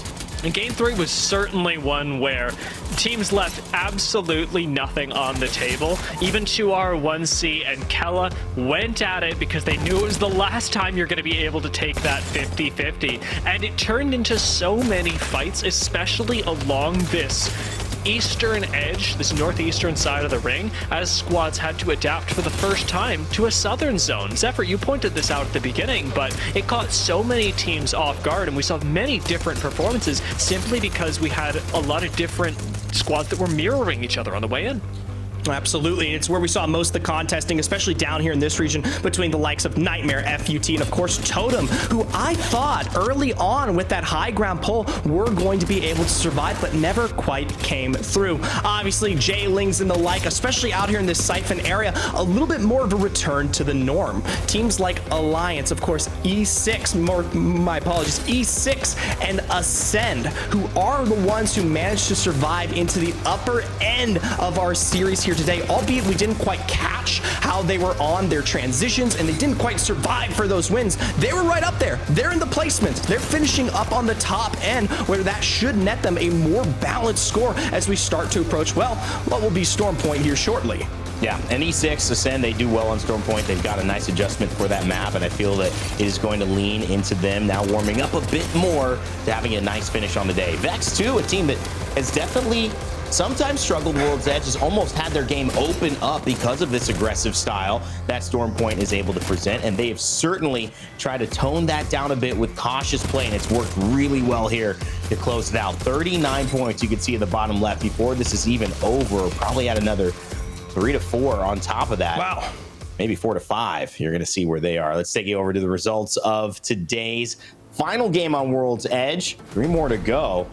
But 24 points, 12 kills, phenomenal showcase from them. E6, Ascend right behind them. Our favorites of the day, Aurora, making a place at 6, showing up maybe a little bit slower than we would have thought. We'll need a big back half of the day to start making some inroads into the top 5. However, when you look at the bottom half of this too, you're going to see some teams that we maybe, again, we're hoping a little bit more from in terms of consistency. I'm a big fan, though, Zephyr, of, Game of Drones. They got to win.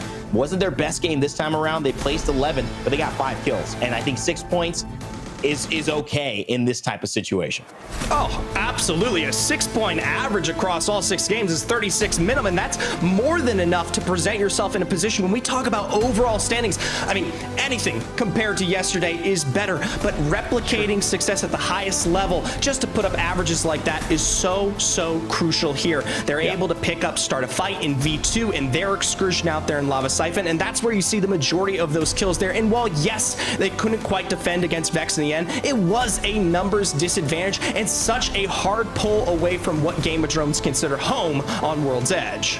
Certainly. 2R1C also in the mix for that final early circle. We saw it should put them in a good spot here, and as you can see, top 5 for them. SBS 4th place. Element 6 find themselves in 3rd, right behind Game of Thrones, who we just mentioned picked up those extra 5 points, which would have put them in 5th had they not gotten it. E6 would have been sitting in 2nd, but Vexed Gaming, they have done it. They are 16 points ahead of the pack. If you look at what Drug Free did in North America yesterday, they got 43 points after 2 games. I think they finished with something like 50 points and still got top 3, top 5. It was an incredible day. That just shows you the value of hitting those points early, Dia, especially when you are able to get yourself going. It gives you a lot of confidence heading into the back half of the day. It really does. And what I like about Vexed right now, if you are somebody who's like, hey, I'd like to see them continue at the top of the standings, I'll give you a little bit of hopium, because they started off the day not finding a win. They did very well. They are very good players. They didn't find the win game 1. They didn't find the win game 2. Now they end up doubling their points effectively by finding the win in game 3.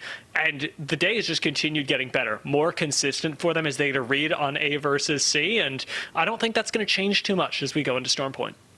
Well, I've got a great surprise here for the broadcast. In our halftime show, we love to bring on professional players to give us an idea of what it is like in the game and to give us some analysis we couldn't bring to you on the sidelines here, analyzing, casting, but not in the thick of it ourselves. And that's why we've got a very fun one. Close to home, too, in terms of this lobby. We've got TSM Sabs also playing for Phoenix Legacy, an incredible player. Sabs, welcome. Thank you for joining us. And it's so great to have you here for our little halftime show. Hello, everyone. It's so nice to be around so many amazing people. I'll be honest, I was watching amazing games today. A lot of teams is doing great. I think a lot will change on the next map on Stormpoint. Everyone have different style. Some people are changing their comps on next map, and I think that'll be an amazing time. So, Sabs, I want to give you an idea, just some runway to talk about who do you think has performed really well, and who do you think is maybe someone you're keeping your eye on to improve, who maybe hasn't performed so well to start these first 3 games? I think Vex is doing really amazing right now. I think they're thinking about what they're doing wrong. They fixed their mistakes from the yesterday. I think their amazing aggressive playstyle is really working for them, and I think they just need to sometimes look on their mini mistakes. Sometimes you can be a little bit aggressive, but I think overall they're amazing in their playstyle. And I'm keeping an eye for J-Links. I think they're an amazing squad. I think they just need a little time. They need to talk through what is going wrong and just fix some stuff. But I think then they'll have time to shine. Sabs, talk a little bit more about Vex, because you mentioned their aggressive playstyle. What's it like playing against a team that is this aggressive? How hard is it in your shoes to go against a squad like Vex? My squad is playing early rotate, so usually we don't have that much loot. We're just trying to scan the beacon, get to the zone, hold our position, and if someone that aggressive is coming to our space, it's pretty hard to hold our spot, I will not lie. We really need to play time. We need to play by the time, people are gonna come, they're gonna angle them. We just need to hold time, not let them go inside our house. And we just need to play by that.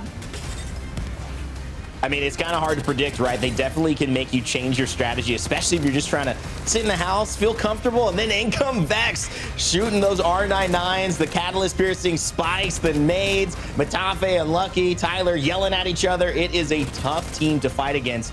What about you? Because you played yesterday. I want to get your thoughts on just the experience of day 1 and now day 2 here in the Pro League. I thought you guys did phenomenally well. You had some great in-game zones. Talk to me about how it's been playing at the start of this new meta with Season 6 and all of the legend changes. Walk me through what you've been trying to deal with as your team and what you think most of these teams are going through here at the start of a new Pro League. So I think the biggest change for us was because we're always playing early rotate. I think the beacon change was the biggest issue for us. We're playing still Crypto, Watson, Valk. And playing from landslide is incredibly hard. I will not lie. We sometimes need to predict the zone by first ring, and there's a lot of RNG in that. And you're sometimes just not able to do that. Sometimes we just need to sit on the edge or somewhere in the middle of the zone that we can rotate from for free and just get to the zone after the enemy scan, that we can see everyone in the zone. And it's really hard to see and predict the zone by how people are playing. Not everyone will predict the zone. Some squads might be wrong, and we still need to play by their info. And I think landslide is one of the hardest spots right now to play from in World's Edge. Now, despite the fact that you're playing at a landslide, like Rain Day said, you guys had some really good end games yesterday, multiple top 3 performances, and I was really impressed, especially with your World's Edge play. As you moved on over to Stormpoint, things got more difficult, and I wanted to ask you, as an early zone team, what playstyles you feel are being really rewarded on Stormpoint right now? I think on the Stormpoint, if you're rotating really fast and are careful where we're landing, I think we can do a lot from that. We made the mistake yesterday twice, the same mistake that we didn't learn by the game, that we rotated a little too slow, that a little pushed us to be on downfall a little from the World's Edge, and I think that was like the biggest mistake. We just need to rotate a little bit faster, be in front of the other teams that are more far away and they're getting faster. That shouldn't happen next time, and we'll need to work on that, and I think then it will be set. Hey, absolutely. I think you guys are more than capable, and you've shown such a history of improvement, especially when we start kind of looking into the past here. But I'll tell you what, the future is here and now, and it is present. We're almost on our way to Stormpoint, like we said. And I kind of want to get a little bit of your opinion as someone who, you know, does the research and competes yourself. What are the teams that you objectively look out for as we start to address that map? I think Vex is a lot better on Stormpoint, I will not lie. I think they were doing great already on World's Edge, and I always say that on Stormpoint they're doing so much better. Always. I think every single time they didn't have a bad day on Stormpoint, and I just need to admit that. I think some people might change a little because of their playstyle, how they're playing on Stormpoint too, so they might even fall a little from the top placements. I think E6 is looking great for Stormpoint too. Well, Sabs, an incredible player, obviously an incredible performance, 10th place, nothing to be upset about starting out the Pro League yesterday, and obviously a great example and leader in women in esports overall. Thank you so much for joining us. We appreciate you in the league, and we appreciate you coming on and giving us your time. Good luck in the rest of the split. Thank you so much, guys. It was nice to have an interview with you. Thanks, Sabs. So funny. Sabs came at me with a lot of confidence at LAN. She shook my hand. She said, "Who am I?" And she wouldn't let go. She wouldn't say hi until I said who she was. And I was like, wait. And she's like, oh, you better know my name. Oh, I know her name. And thank you so much, Sabs, again. Vex, all the crew was there as well. So it's always great to see these players in person and now supporting us. Guys, if you want to be a part of this, if you want to have a journey like this, jumping into the Pro League, the Challenger Circuit's available. Registration ends on March 22nd. The tournament begins 3 days later on March 25th. March is a big month for ALGS esports, so get involved, register if you feel like this is your calling. You might be the next person up here getting interviewed. Well, you know, not the next. We got some pros already, but you know, the next, maybe next split or something like that. It's definitely possible. All right, guys, that is such a wrap for our first half of the day. But guess what?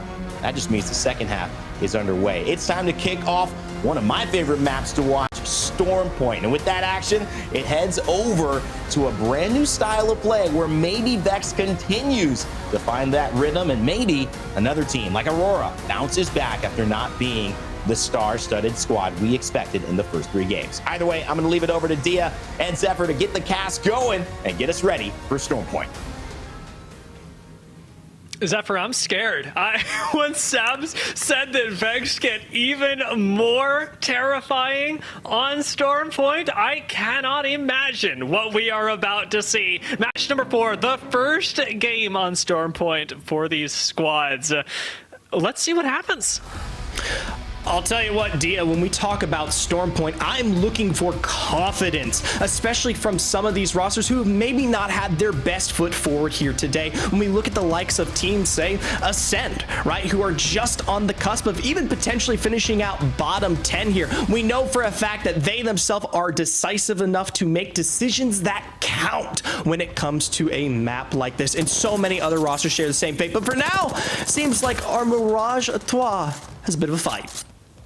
V2 needing to contest for this up against Kella Gaming, who are again in the position where they've got to contest. This time, however, they do seem to be on the better end of it right now. Godam's got a swing available, and already Nubicide is down. So numbers advantage favoring Kella for right now, if not the height. Micey on this low ground does end up being able to find some comfort behind these small little loot pills, but Kella are on a timer, and they need to push up to take this fight. Unfortunately, Godam eats some shots in the back and has to disengage. How do you actually take this engagement, especially now that you've lost juice? So V2 pop up on the high ground and explode into death boxes as Kella take the first contest.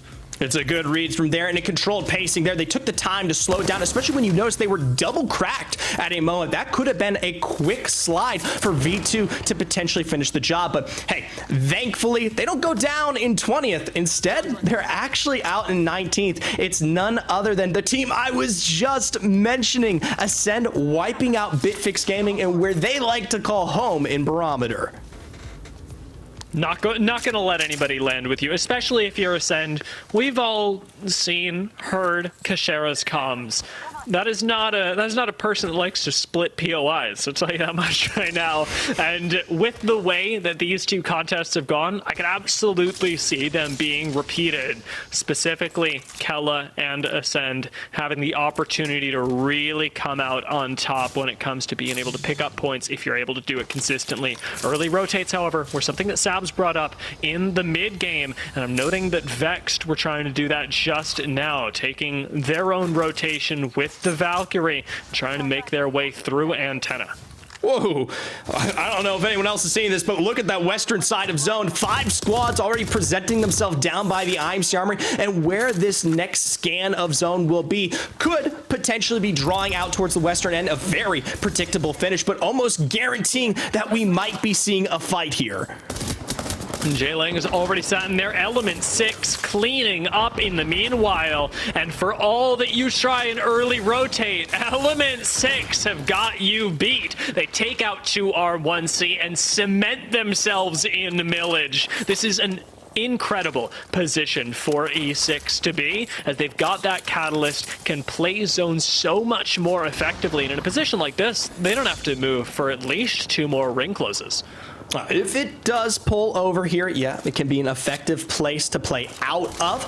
Personally, though, if we are going to be playing for the western side here, I do like to set priority towards some of those height sightlines. Not quite the hillside that exists directly towards the northeast of Element 6's current position, but I love the rocks out there towards the west. That height that you see currently, none other than J-Lings contesting, can be so good if our zone pulls this particular direction. And hey, they even got the Trident up there. Talk about more defensive action, lay down that interceptor pylon. There's no way anybody takes this. Yeah, there's a lot of really good cover up here, and Saps had also talked about how she thinks that J-Lings are actually in a position where they could succeed, just haven't quite put the pieces together yet. A lot of that has to do with where they are positioning themselves on the map, and this being an excellent example of that. Passion going to be second to the rotate, if that, is over by Mill. They'll have to take a detour and heal up with a little bit of cover, not wanting to really extend themselves any further and eat a lot of damage at the hands of J-Lings, who certainly know what's going on here. A bit of a later rotate here, but I know for a fact that the good real estate that exists within the mill should still be available for a team like Passion. It's not the best, given that it does look like we are going to be pulling back into the position that we see currently contested, but for them, it's a place that they will find safety within. Vex, though, this is a spot I wouldn't say I would be so supportive of underneath the bridge for now. Ages really well. Love this position for zone teams. Is Vexed... I mean, I know that you said they were trying to play more zone. Didn't see it in World's Edge. Are we seeing it on Stormpoint? Is that what this Vexed roster is trying to show us here? It's tough to say, but it's going to slow the pace of what has accelerated that roster to the top of the leaderboard right now. If they put themselves there early, it is almost guaranteed that they take little to no fights up until some of those final end games where the forced rotations finally come into play. We might see those drop off of height or those run into that area if this does continue to make its way back towards that bridge, which sometimes, yes, it does. For Vexed, though, if they go out early, say Ascend, SPS, someone comes through from Cenote Cave and it's not a clean fight, they're losing out on not just what usually should be their KP, but that heavy placement that they've worked with so far.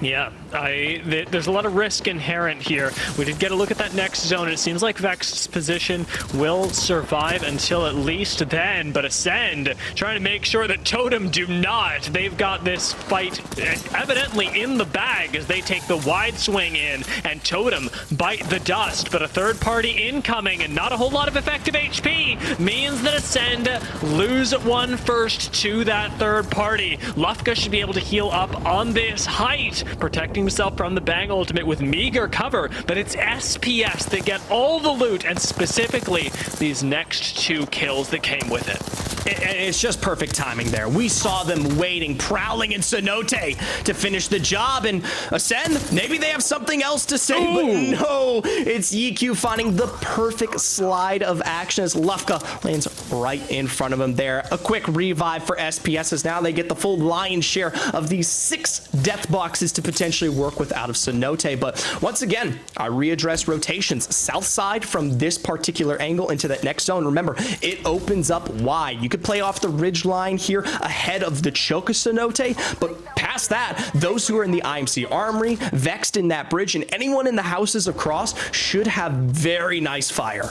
Well, we're playing things silently out here in Cenote and farming up. The Seed de France are absolutely not sending it on the low ground as in checkpoint. They are slaying Game of Drones. Just lose everyone in less than 15 seconds that fight took. And an instant reset from Lecite as they take up onto the height once more will mean that there are no third parties that can really take advantage of this very quick fight.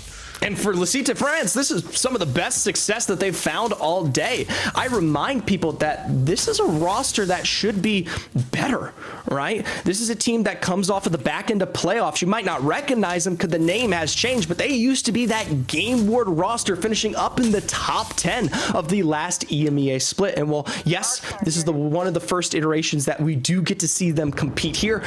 Their first appearances on World's Edge leaves them with just 4 points overall. And not something that you would have expected for what is among the top 40 best teams in the world as of a few months ago, but Apex Legends is changing. These new Legend classes have pushed everyone out of their comfort zone and into the point where we're rewarding adaptation in Apex more than anything. Something Aurora seem willing to do as their playstyle wasn't exactly working on World's Edge. They've swapped it up on Stormpoint and have continued to pick up this Ashe, the only team to be running this hyper-aggressive gap closer. And that, alongside the Fuse, is not a peaceful combo. It ain't peaceful, but it leaves me questioning, Dia. Triple assault from this roster. You're losing out on a lot of perspective and some of those extra new passive abilities we talk about from the Revelry changes. You're telling me no zone scan, no potential scan of the players, no extra heals, nothing from a skirmisher. You just simply have the aggressive force that we come to know of Aurora, and at least today hasn't quite been working out, but may present itself. They've done a good job gatekeeping Cenote for now and might be able to pick up the remnants of those kills. Vexed certainly in danger as well. Outside of having the big Watson defense that Vexed have, not a whole lot keeping them safe from the incredible amount of ordinances that can be tossed in a little bit later on. SPS are going to choose not to take a fight just yet, but do fly by, saying hello to Aurora and Vexed as they take up a more defensible position in Cenote, prioritizing this building, but oh no! Oh no! They didn't see it in time! Can they get inside? Yiku's not going to make it! Aurora, we're lying in wait! They spend this entire time trying to find safety deep into the west to present themselves in what should be that successful rotation, and they end up right back in the hands of Aurora, who take those kills. Speaking of those there, though, Nightmare continuing to fight this one out, but a double knock drop down means it's up to Limek to finish the job. Lecite de France should be following through here in just a moment, but for now, might be on a period of, yes, recovery. As the last member on the low ground, there's not too much you can do, especially a Seer in a 1 versus 3. This is likely going to be a live for as long as you can style move. Let's see the France comfortable up here on the high ground, knowing they have full control of checkpoint and have earned it in skirmish after skirmish. Their rotation in is something we'll keep our eyes on next. Wow. But Vexed have found Aurora, and this is not what I'd expected to go down. Aggressive squad taking the fight to aggressive squad, and Ranch is going to be taken down and very quickly looted up. Ash Tether going to connect onto Not Unlucky, and though I'm sure he's not used to it, it's not going to cause too much panic for the squad. It's a simple ordinance will keep the members of Aurora at bay. I mean, we talk about the difference between Ash, Bangalore, and Fuse there. I mean, great for potentially providing the assault, but when we're talking about trying to find that safety, I mean, there's not much to work with here. And for Aurora, they pay the price almost immediately with that Bang being caught out. That's your rotational tool now. You no longer have that available. Yes, the phase can get you a short distance alongside Cleave there, but outside of that, you are stuck, and especially on Storm Point where all these long-winded sight lines. I mean, you can see this one here, almost 200 meters plus that is being provided. I mean, you need that Bang. Vex just setting up a great defense right now. Something that you'll so often see in competitive play in the ALGS is how much these banners are valued, and denying the ability to pick up this res could very well be game-defining for Vexed, especially as they try and control Cenote. Nightmare not going to make it into the end game as they get taken down, but Vexed are starting to spread themselves, and I'll say, Zephyr, spread themselves a little thin. Tyler's quite far away from the rest of the squad. While I like that Vexed are gatekeeping this banner, I look forward to when it expires and they're all able to group up for my sanity. One bad redeploy, and it could be it for them. For Morningstars, it's potentially one bad rotation that might make them bite the bullet here. They're able to put themselves back up on the height, but almost immediately does Sivan face hefty damage. Thankfully for them, start of fight are providing such good angles onto ANC Outplayed that they don't actually have to match up against this team that was holding height early. For Shex and Andy Jax immediately forced to back up, and Swinny waiting around the rocks there only means so many squads, of course, with Lecite de France that lie in wait. I like the fence just to make sure that you can't take the portal as safely anymore, but Morningstars far from out of the woods. They've still got to move up, take their position in zone, and that's up against the charge rifle from Andy Jax that is slaying right now. We may very well lose another squad if things continue like this, for as a duo, ANC Outplayed provides so much control, enough that they are able to play a part in eliminating a trio. Morningstars go down before the duo of ANC Outplayed. How ridiculous is that, Zephyr? It's astonishing in its own right, but I'll be honest, Dia, it may not be that much of a surprise. That's a difficult spot to hold there, and there's so many sides of that particular tree sideline that, I mean, so many teams can take advantage of, like Start a Fight and like ANC Outplayed. For them, though, defending against the onslaught, the gatekeeping of Lecite de France is something that they might have to take part in, but they say they can't quite hold it. They have to give up, and instead, as they rotate down, it's a first knock onto Shex, and potentially one more lying in wait. Jailing's picking up a likely kill off of that, but like you say, Lecite de France terrorizing the lobby right now as they push ANC Outplayed off the high ground and to their deaths. Can they survive this next push, though? Right now, YOLO is somehow alive, living on a prayer at the moment, and Aimbot having to do much the same as he walks straight into the fences on the other side of the Dark Veil. Passion is the team that they are going up against, and only Passion can get you out of a spot like this. Aurora have bitten the dust entirely as FUT remove them and start a fight. Come in behind. This catwall is going to drop very soon. Who will be the first focus? Wicked Sick rolls up and grenades just as the curtain drops, deleting aimbot and completely removing Lizzie defense. Start a fight, continuing to find a pace to their aggression. Make it Samsung Morningstars, make it Lizzie defense, and potentially now make it Passion. Already with a big read, Blast looks low, the pull back behind the curtains, but they can't quite get away before they face a knock of their own. The missile swarm there from Valkyrie providing the damage, and for start a fight, what is supposed to be this easy pickup of KP with their number advantage is now something that they are heavily punished for. Gaiman with that next knock. And we said only Passion could let you survive. Somehow in Apex Legends, Passion is enough, especially for this squad, to outlast start a fight, to reverse their position where they had no wiggle room against the zone, and now to have one of the few spots where no one is their neighbor. It comes with a curse though. 6 seconds left on this zone close. Almost no time to make a rotation work, and they've got to take this redeploy and hope to God that they can land somewhere worthwhile. I'll tell you what though, 7 squads remaining on a round 4 close. That potentially means there is available space, more than enough spots for Passion to work with here. Right into the underside of the rock. We know for a fact that this cave is, yes, playable for the end game, and there's not a single entity that provides their own stoppage here. Now, yeah, they're gonna have to deal with that high ground angle and potentially this squad right in front of them, but it is a moment longer instead of having to run through millage. J-Lings still attempting to uproot Passion from this low ground, but at the moment, coexistence may very well be the best solution for both of these teams. As Passion consider their next moves, as the next zone reveals itself, let's jump into a listen with them to see how they approach it. Wait, they're getting beat so hard! Hey, They're pushing them! Look! They're pushing them! We should wrap this, bro! We should wrap this! Yeah, we can take it on, take it on, take it on. Wall. Can you wall it? So hard doesn't shoot. Can you wall it? Yes, wall it, and then take the control. Go, together. Dead idea. Knock one. Go! On the right. Taking pinch. Knock one, we must knock one. There's a lot of teams. I think we should go back. Behind. On us. Crack. Yeah, I need help. Run away, Mas. Play alive.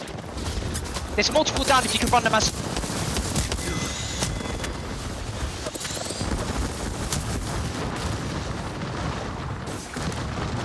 I need you to get this extra. It's top 4.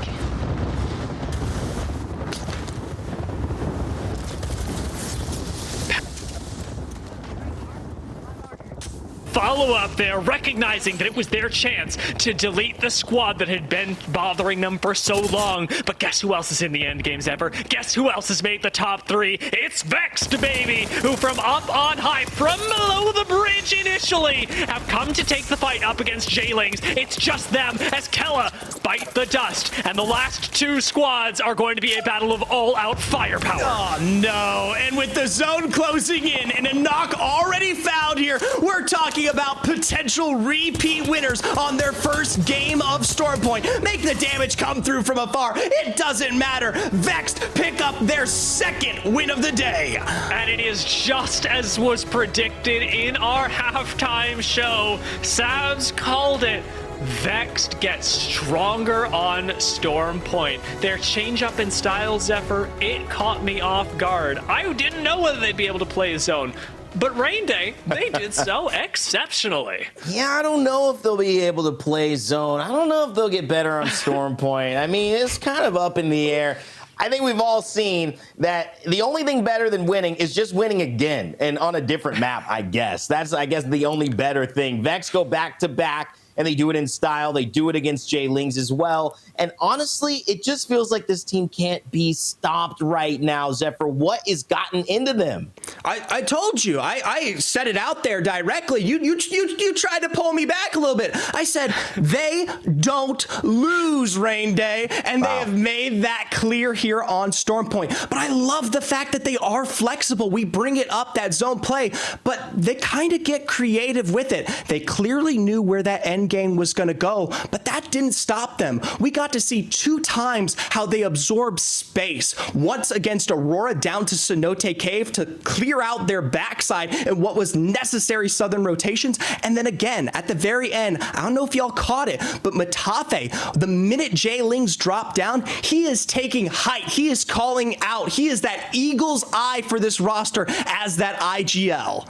And sometimes you see it too, Dia. IGLs take that more aggressive role sometimes, but Matafe has kind of been one of the players who likes to sit back and almost anchor IGL. He did it with Gibraltar for a little while in other iterations of Vex too, and I feel like this is actually a really nice moment for this team as a squad, finally finding that synergy of that combo of Unlucky and Tyler getting aggressive, showing off their skills, but also Matafe being able to do what he feels comfortable in, which is IGLing and having a full vision of what's going on in the battlefield.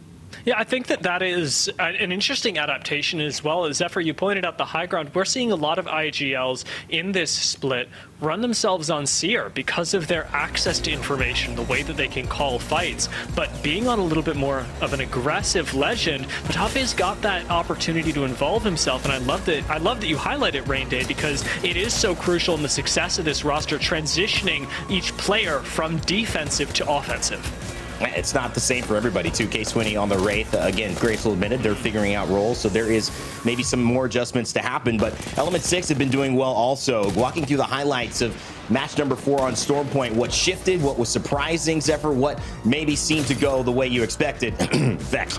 I'll tell you what here. I was shocked to see once again some of the faltering. We didn't quite catch it in that replay, but Ascend going down in that fight in particular after what was supposed to be their early reads for the zone to end up in a spot just like Aurora, right? And couldn't quite find their own success. And obviously Aurora sharing similar fates here, and it seems to be when we talk about previous rosters who have highlighted the best of the best, it seems to be an Element 6 day in a Vex game from Group A and Group C respectively.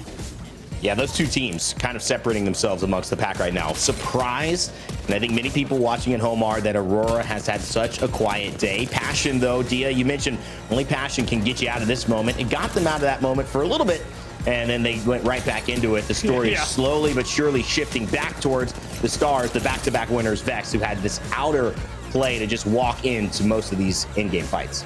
Yeah, both of our end game squads, I mean, playing this really well. Passion, we called it out in the moment, but great killer instinct to understand the effect that they could have on other squads, and Jaylings doing exactly the same thing, noticing from the high ground that with one squad below them rotating in, why not? Why not follow it up? No one else is coming in behind us. We can see everything from this rock, and it gets them a nice, nifty second place finish. And you know what? Vex Gaming get the W. Really a good, in my mind, kind of showcase of how well they're playing, because this isn't that run through the lobby W where you have 12 to 15 kills and you're near 30 points. It's a solid 6 kill, good placement, good team fight, great approach, timing, 12 placement points, 6 kill game. And that is, to me, a sign that Vex are really feeling it right now. Jay Lings in second with 15, Kella Gaming in third with 13 points. Element 6 actually take 1 point up above Passion because of the kills and go for 10 points there. Passion rounding out the top 5 with 9.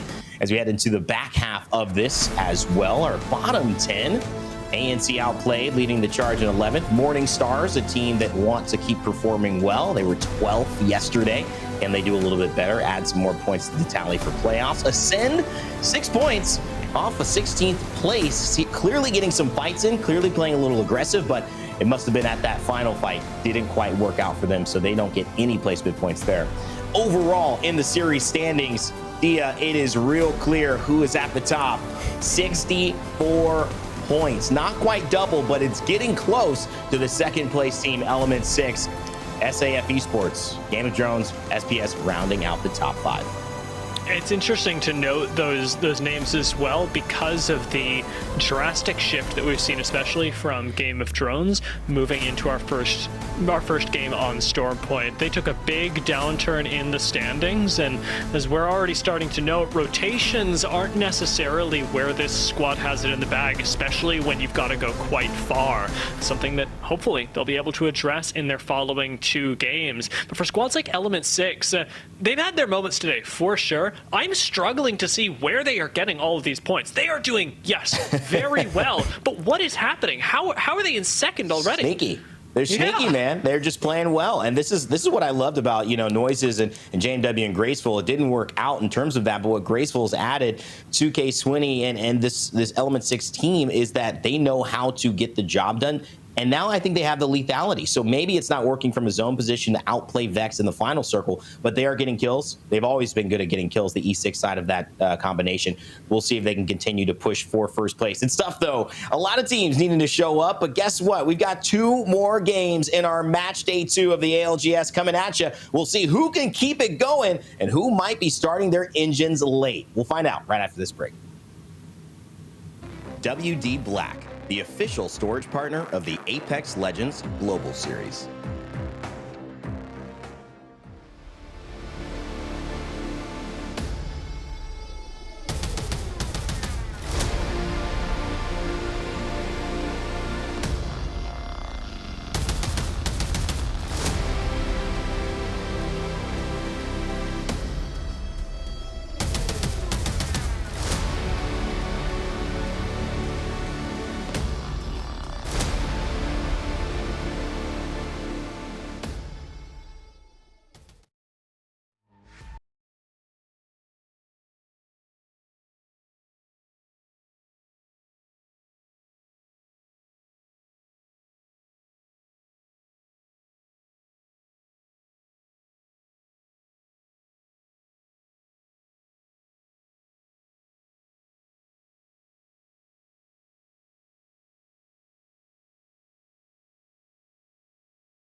Monster Energy, the official energy drink of the Apex Legends Global Series.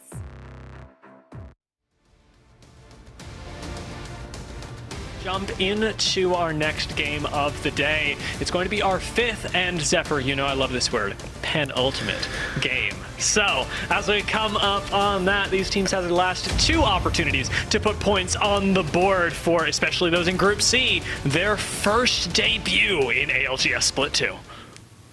I'll tell you what, I almost feel bad. I feel like I'm the bearer of success of Vexed. I shill for this team too hard sometimes, but I'm happy to do it for others as well. My DMs are in fact open, but I gotta say, it's such a shame because E6 have been having a phenomenal day by so many standards, right? This is a team that has bred consistency throughout literally our last 4 matches, and just the fact that they haven't walked away with a win is why they're, like we kind of said, sneakily flying under that radar. Certainly is. Ascend, early contest, however, are going to have to take this fight. Again, we said, one of the better fighting teams. They won it last time, but now Bitfix are striking back. Kashera is low. Postkill takes to the height, but needs to buy time for Kashera to get back into the fight, to heal up and be ready to go. We're going to lose a team now, Zephyr. I just don't know which one. This is a critical moment for Ascend right now. You know you can't go potentially for that revive on Lufka. A block on the zip line, and the seer scan just barely misses for Bitfix. Separated. They're not even nearby. What are they? How are they not there? there. I'm looking at this fight going, surely everyone is right on top of you, but no. And it's a full reset for both squads. I do not imagine that Ascend are going to take kindly to this, however. And as we get this reset, Bitfix have got to do their looting now, because if you are still in this POI, by the time that Ascend is ready, you're going to fight whether you like it or not. And this could be just a massively crucial mistake in potentially their game plan. We'll have to check in later. For now, it seems like Kella Gaming once again with their fight here against V2. They found success in our last game, and with this drop onto Izadin, what looks to be running for the hills of Gale Station, potentially another. 2 members now taken down. V2 in shambles, but still technically alive. And Kella, fortunately enough, have other things to do. The rest of Fish Farms is still available to loot, and an early rotate will do them a lot of good. So getting back to it and farming up what they can before they move into the next zone will give V2 another chance at life, perhaps even an opportunity to pick up the res. Sadly, RIP, it will not. Yeah, I was about to say, sadly, as we check in with this death box, not quite. Aurora right there on the cusp, that edge to pick up what is clearly an easy wipe after a lot of damage provided there from Kella. The question is, how stable are they? Do they want to pursue potentially into Fish Farms? I would not assume so, and it's going to highly depend on where the zone presents itself. But my gosh, out here towards the west may be where it's at, because 2R1C, Outplay, J-Lings, they're all here to play. When we suddenly cut to a shot of 4 squads holding buildings right next to each other in zone 1, you have to imagine that's where they're predicting that the zone is going to end. That or it's party time, and I don't see no Mirage à Trois. 2R1C have an excellent building. I will say, however, with a lot of sight lines on it. While this may very well be center zone, this is far from a riskless position. Start a fight here. Also caught in the middle of all of this. They haven't found themselves a position in one of those buildings that we mentioned, but are instead in the choke. And notably, they've got Locky back on the coverage right now, making sure that no one comes through from checkpoint. But if I had to pick a team that potentially would go out first, it might be them. Speaking of Ascend, though, we've waited, we've bided our time here. This is the team we know have found themselves into a place of very successful resources, and we'll take it toe-to-toe against Bitfix again. Yeah, we said they weren't going to take kindly to you encroaching on their POI, and yet they do it again. Can Bitfix fight back? They did get a lot of loot in the time that Ascend had to reset and then run down at them, but it doesn't look like that's going to matter too much, as already Kashera has found that next knock, and Ascend take control of this POI of their own. Looking to finish off the last 2 members here between Zerifer and Trix. They found one, and into the second floor, they'll just happily pick up the final flesh that guarantees their end. A defense of a POI, albeit delayed in action. If I'm Bitfix, I am not landing Barometer again. That is not fun. It is not effective either. In the grand scheme of things, Bitfix are not a team that has been doing poorly, and yet, when contrasted with the way that Ascend have fought so easily with the best teams in Apex Legends for years, there's just no contest. I have to say, for Ascend here, albeit we are in a similar situation where we haven't been able to catch their brightest moments today, I mean, you could see the point scoring right there in front of you. In 4th with 31, are clearly in a position to catch up at any given moment. And while they haven't been on their best foot regarding some of these end games, we're quite literally just one moment. And that's what I love. This is what separates the weakest and the strongest in the pack. You don't need to have highlights, stand out, massive 18, 20-point kill games to just come through with the wins that you need on the day of. You just have to put it up when it counts. That's something that they're very good at doing, and that a lot of our top teams in EMEA have been able to replicate throughout their careers.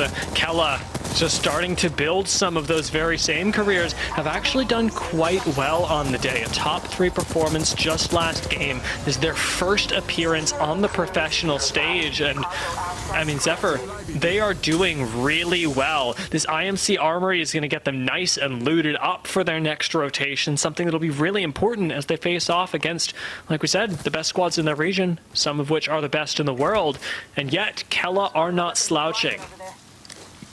And for Nightmare, maybe the slouch has taken at least a bit of its shape and form here. This is a team that, once again, in a similar fashion to what we're seeing out of Aurora today, albeit not the top of the region, of course, but definitely had their pace found in our last iteration of the split here. And you can tell, haven't quite particularly addressed the meta in full. Obviously, Bangalore has a much wider sparing on Stormpoint, but no Cat enabled. But thankfully, the Seer that will enable those fights in the end game, but maybe could potentially look for something more. I will say, double red Evo on the purple.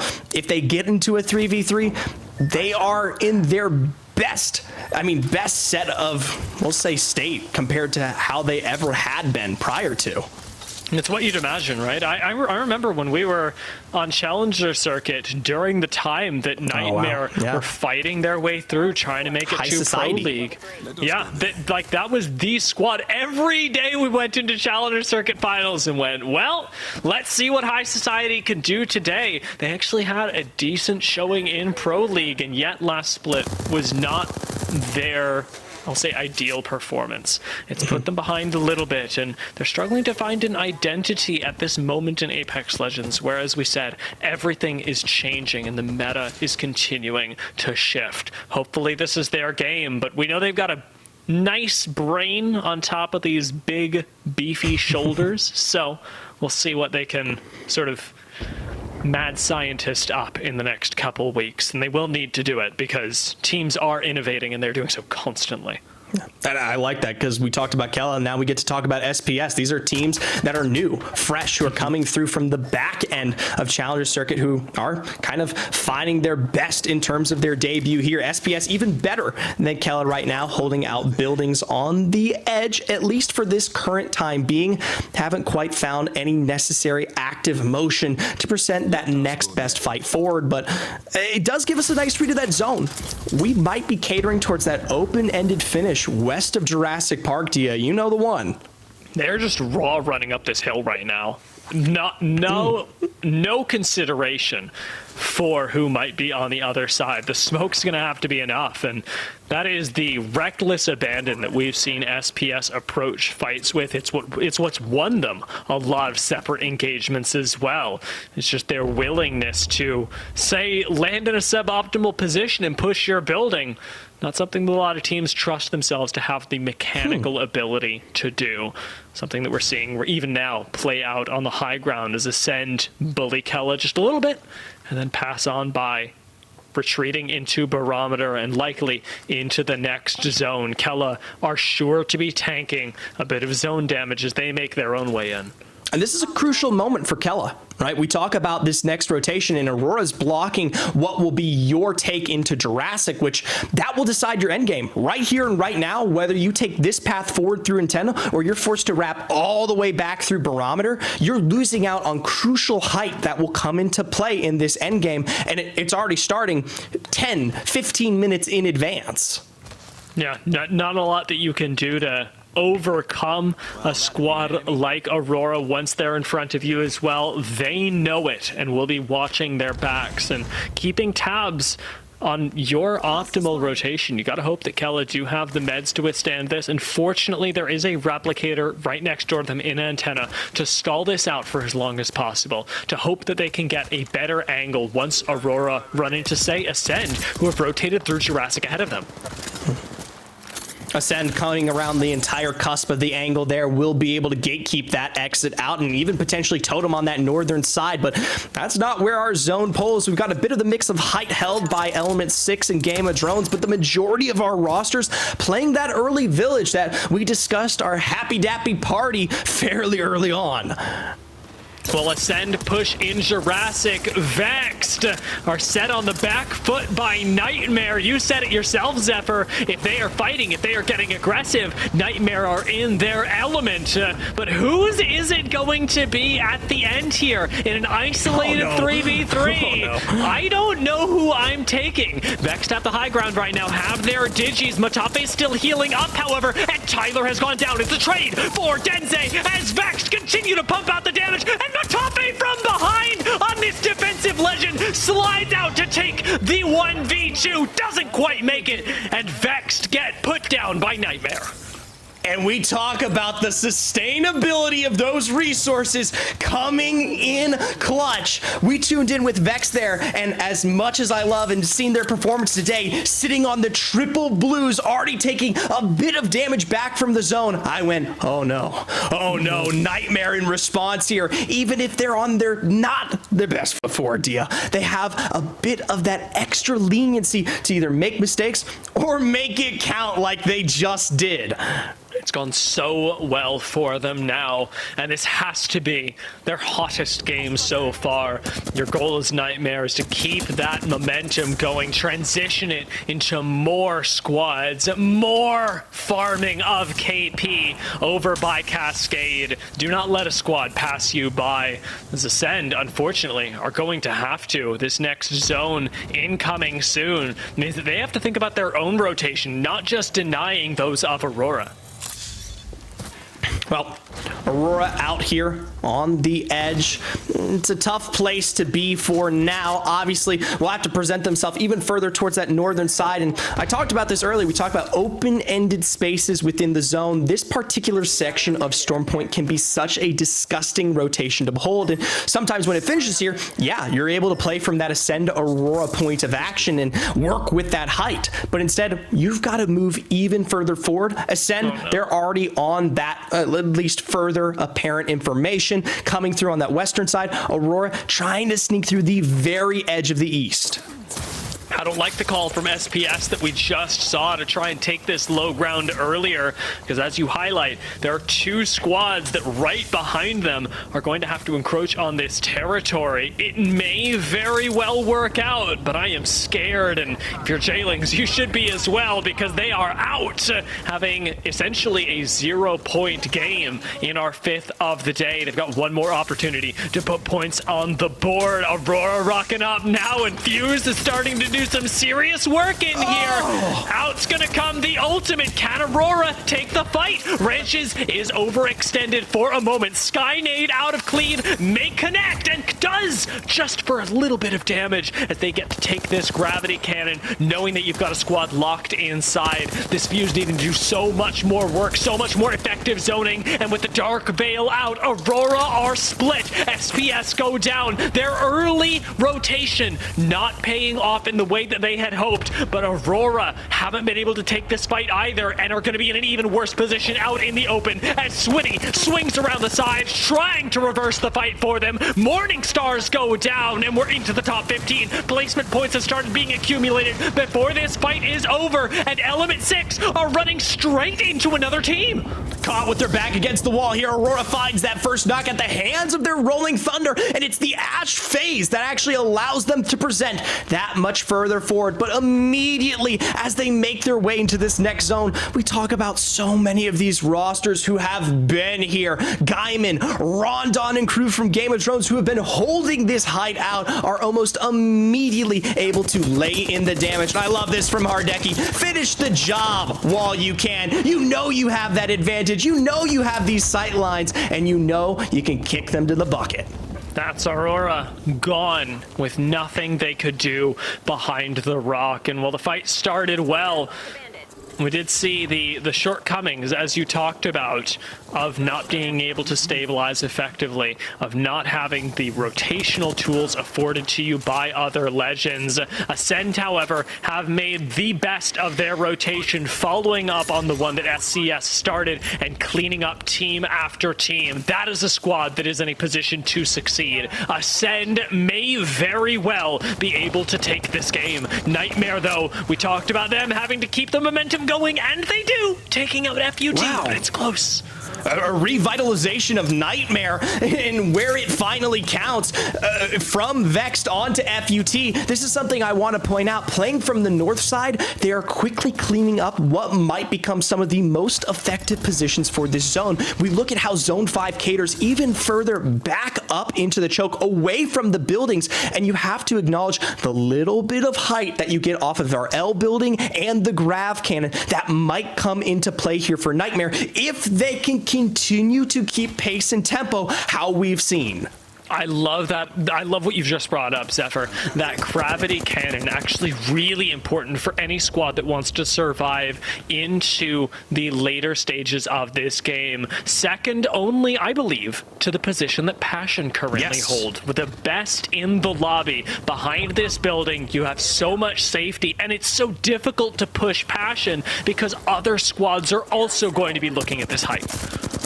For Passion here, they might be eyes trained back towards that Cascades area where we know there's a hillside, but instead, Cité France, I mean, we barely get to take a peek at them, almost immediately wiped out, and most notably, more at the hands of Ascend, who apparently have one of the best sightlines. That leaves me questioning, where is Ascend, and how could they potentially match up against what will be Nightmare here? Kashera with that first knock, and potentially more. They're now at a numbers disadvantage, and even with that push, though, while they find cracks, they take their own lumps here with a knock on the response. Oh a fadeaway wingman! A fadeaway wingman! Post kill, what is with you? Ascend! The squad that wiped the entire southern side of the map says we want more and comes up to the north, shutting down Nightmare that were on a roll, that were just hitting their stride, and that is what makes a team like Ascend great. We've got this next zone to worry about. Game of Thrones trying desperately to stabilize. They need to stick this res onto Rondon, but Ascend look on all of this from the height, get to plan their approach, and I cannot wait to see what they do next. I love this from Game of Drones, and hey, they even finish out Passion in their final moments there with a nice peek out the door from Torj, taking this one away. It looks like they might have gone for that redeploy, because last we checked in on them, they were on the opposite presenting height towards that south side, and then probably went for the deep pull into this building, knowing that it is, well, where the zone is going to be ending up polling. They get that soft, at least, recovery within the single corner's edge, but now should be able to expand with this catalyst in its entirety. I've got to hope so. A little worried about the team as they do push out of what they know is certain safety on the inside of the building. You can expand as much as you want, but you got to be able to get back into these rooms that you've locked with Catalyst. Ascend uncontested, walking up to this. Nobody else even looks at this squad, perhaps scared to, as you can't take a fight against Ascend now, but their journey is clear. They are looking for this next rotation up top. Let's see if they can do it, if they can weather the squad that's pushing them now as we jump into Elicited with Ascend. There. One flash. I don't see anything. I'm gonna smoke them again. Okay, I'm getting shots of balls. I can't. Yeah, you're right. Just play safe. Not another one. I'm good. They're died, post. No, they're still alive. No, still alive. We have the team on top. Guys, the team on top, please. Behind, Catalyst one. Swap on me. Can we push top together? Yeah, we have to. I need to full heal. Chill, 3v2. Chill. I'm not shut down. I shut down the stairs. Don't let them swing. I'm popping They're there. They're on the roof. They're on the roof. Guys, can you put some pressure here? Bro, that team shall have died. No nades. I wasted all my nades. Can we put some pressure on the top? Yeah. Can we put some pressure? Are they playing on the roof or what? Yeah, they are. They are on the roof. All roof. One was inside. One was inside. Guys, I'm gonna. One close. I need to pop up. Just cover me. 100. Chill. It's pushing. Play bottom. Lufka, post. One dead. I'm popping about. Can you cover me? Yeah. Go to cash. One dead. I don't know what the other team if they're all or what. Someone inside. Stick together on the roof. I need ultimate. No nades. No nades. I'm putting cover. I'm putting cover on the roof. Where's the other team? Can I have DT? I lost my DT when I took a read. I can. Give it. Take it. I have 2 DTs if you guys need. Do you need cash? We were.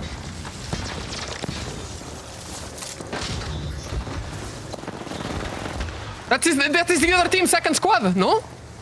Probably. Yeah. I cracked one. It's 2 at least. Be careful the climb behind. I'm watching the climb behind. The city is under, probably. Just play space, boys. Just play space. Just play with the DJs and play space. Post. Fence the door. Fence the door. Post. Swinging. Still swinging. Where? Below. Bolt. Lufka. Yeah, Dari. We have just the space, Lufka. Just play from height. It's solo here below. I know. It's solo, but we have to post. Just your job is to refence this shit. And my ulti now. It's fine. We're still fine. Guys, just slide down late and post. Keep fencing. Don't stop fencing. Where do we slide? On my pink? Yeah. Just deeper. They drop down. Keep fencing. About 44. Drop down. Get the kills. Behind the Watson. There's one inside the house. I got Watson. There's one below on me. Nice. Here. I died. 2v1. It's Banka. Oh, no!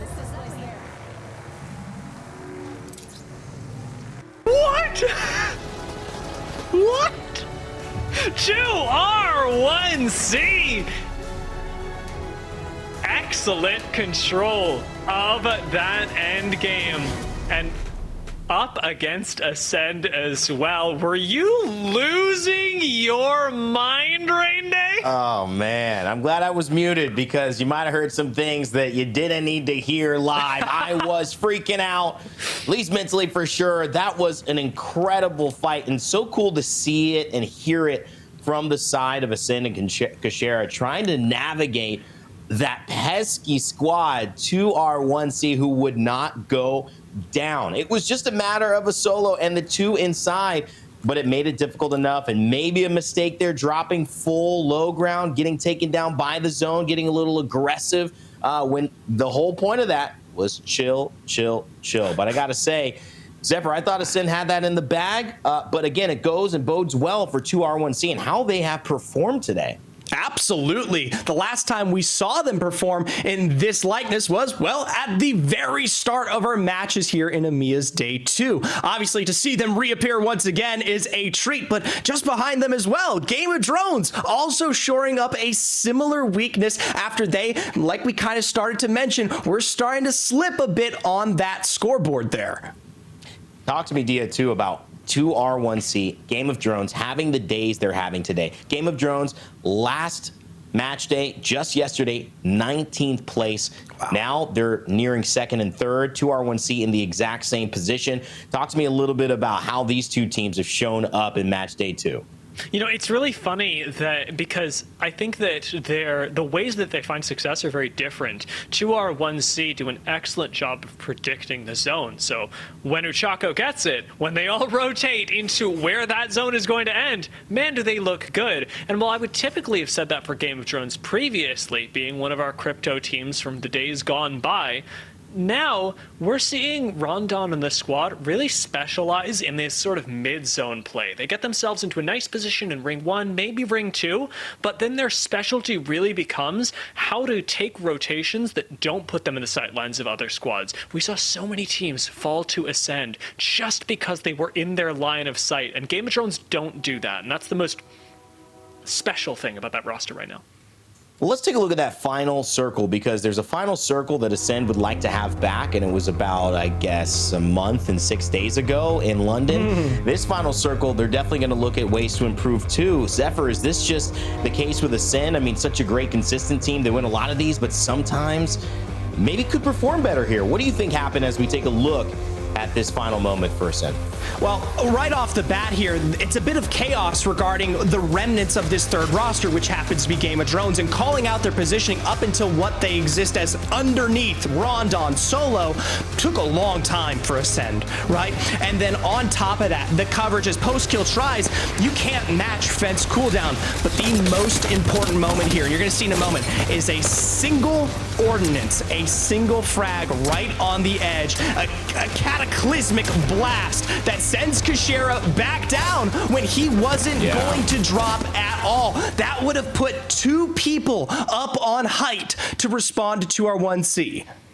That's a great point. It looked like Kashera almost was looking for it because he was aware. The call was he was down below, but it was the grenade that forced him down. So maybe just not much you could do about that. A little bit of an unlucky draw. Ascend, though, still leaders in terms of overall points. 13 kills will do that with a second place finish. 2R1C, the winners of that game, clutching it out. 18 points there. Game of Drones, 19 in third place overall. Diamond Gladiators having a nice performance here in fourth, getting 8 points on the board. Nightmare Esports also notable in our top 10 as we head to our back half of this lobby.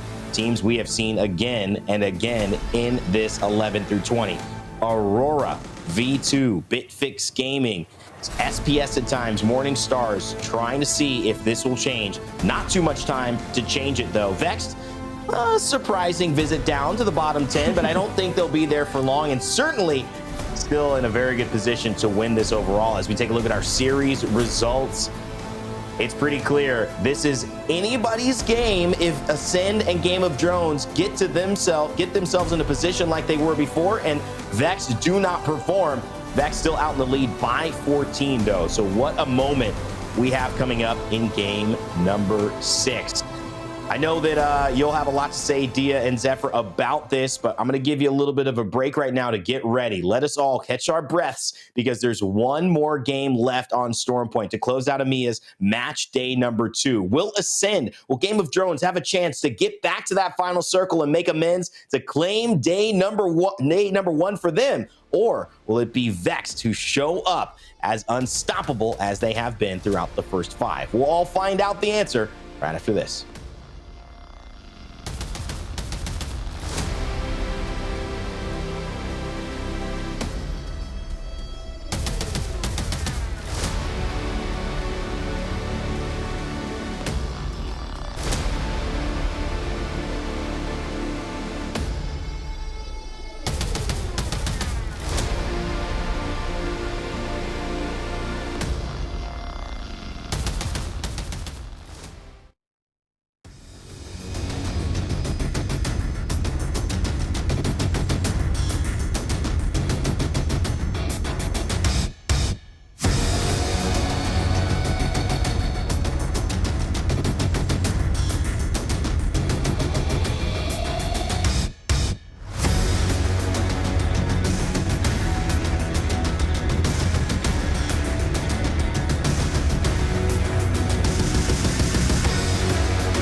WD Black, the official storage partner of the Apex Legends Global Series.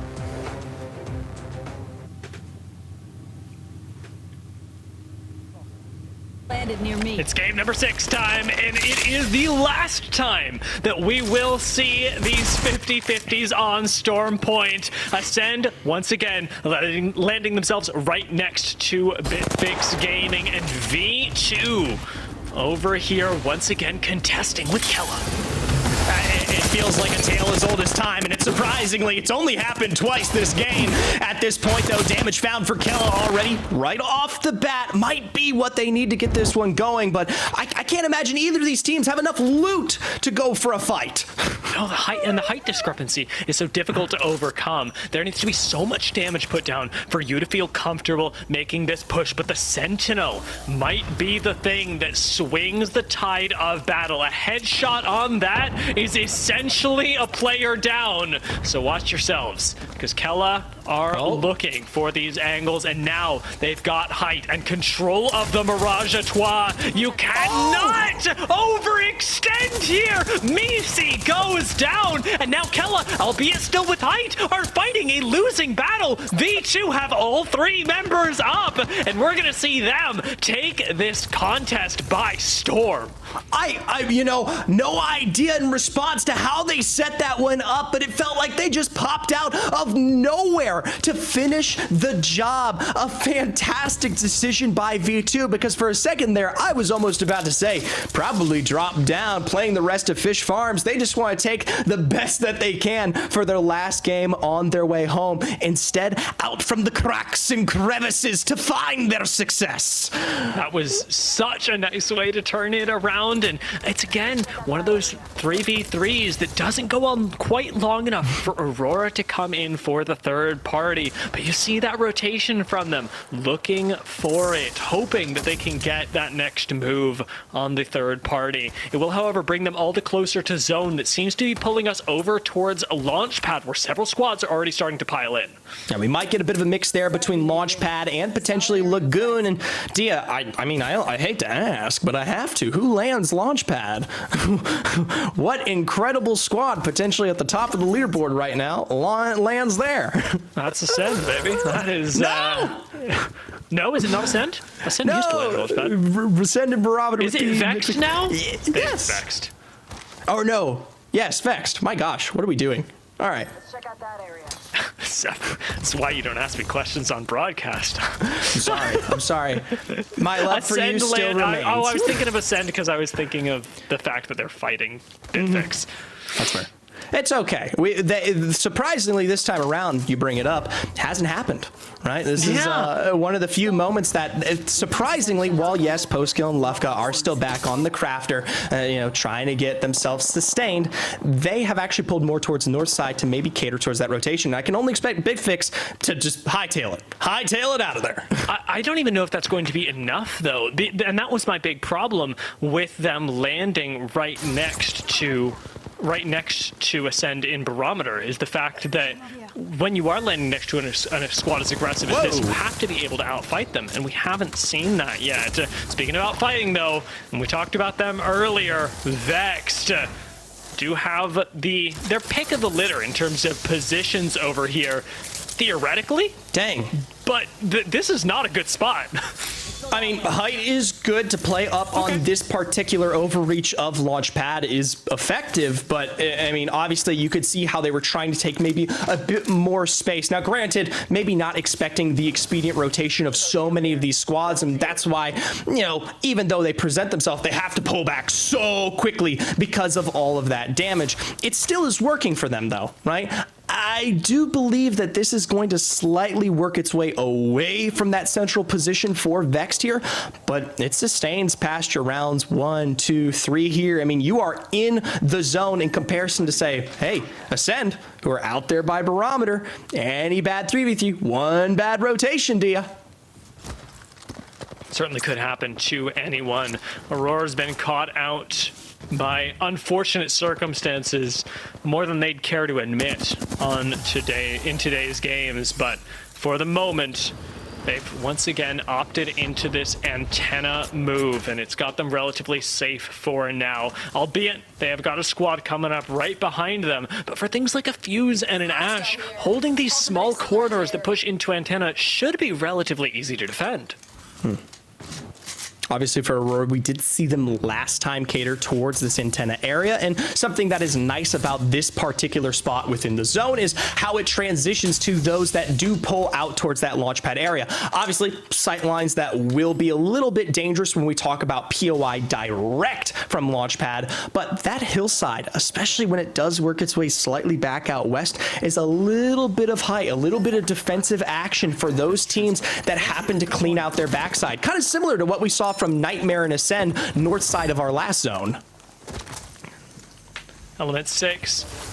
Their defense up here is going to be absolutely crucial. There are several end zones that will pull over towards them, and with things like the Crypto and Watson that they've pulled out, they've got a lot of defensive potential and a lot of sustain up here as well. It is going to be a game of patience, however, as holding on to the entirety of this high ground is actually quite difficult. There are places where you can Valk land up on the high ground and start a fight that really nobody ends up winning. What I do like about it is they have the effective nature of that Crypto to constantly delay some of these more defensive teams and break down the fence line. Right there, a full send forward from Slayers to find a double knock drop onto Nags, and Noises make it one more to send J-Lings home for the rest of the day. J-Ling, such tough games for the last two, but to go down like that, you can only praise E6 and the way that they are able to navigate that last engagement. Aurora, though, we've been talking about them, we've been hyping them up and giving them gas despite their performances all day. But in the last game, they've got to prove worthy of it. They've got the most aggressive squad in the lobby, and yet are struggling to find entry damage. Need to find a way to close the gap on this team that we already saw them tick for flesh. And it's so tough, you know. Entry frag, a bit of a rough place right now to find those access points. You have to be so, perfect. Perfect is the word. You have to be exceptional when you are counting all of your eggs in one basket like Aurora are right now with the triple assault composition, the full send forward, the full wipe, and not a crack like that. You can't have it happen.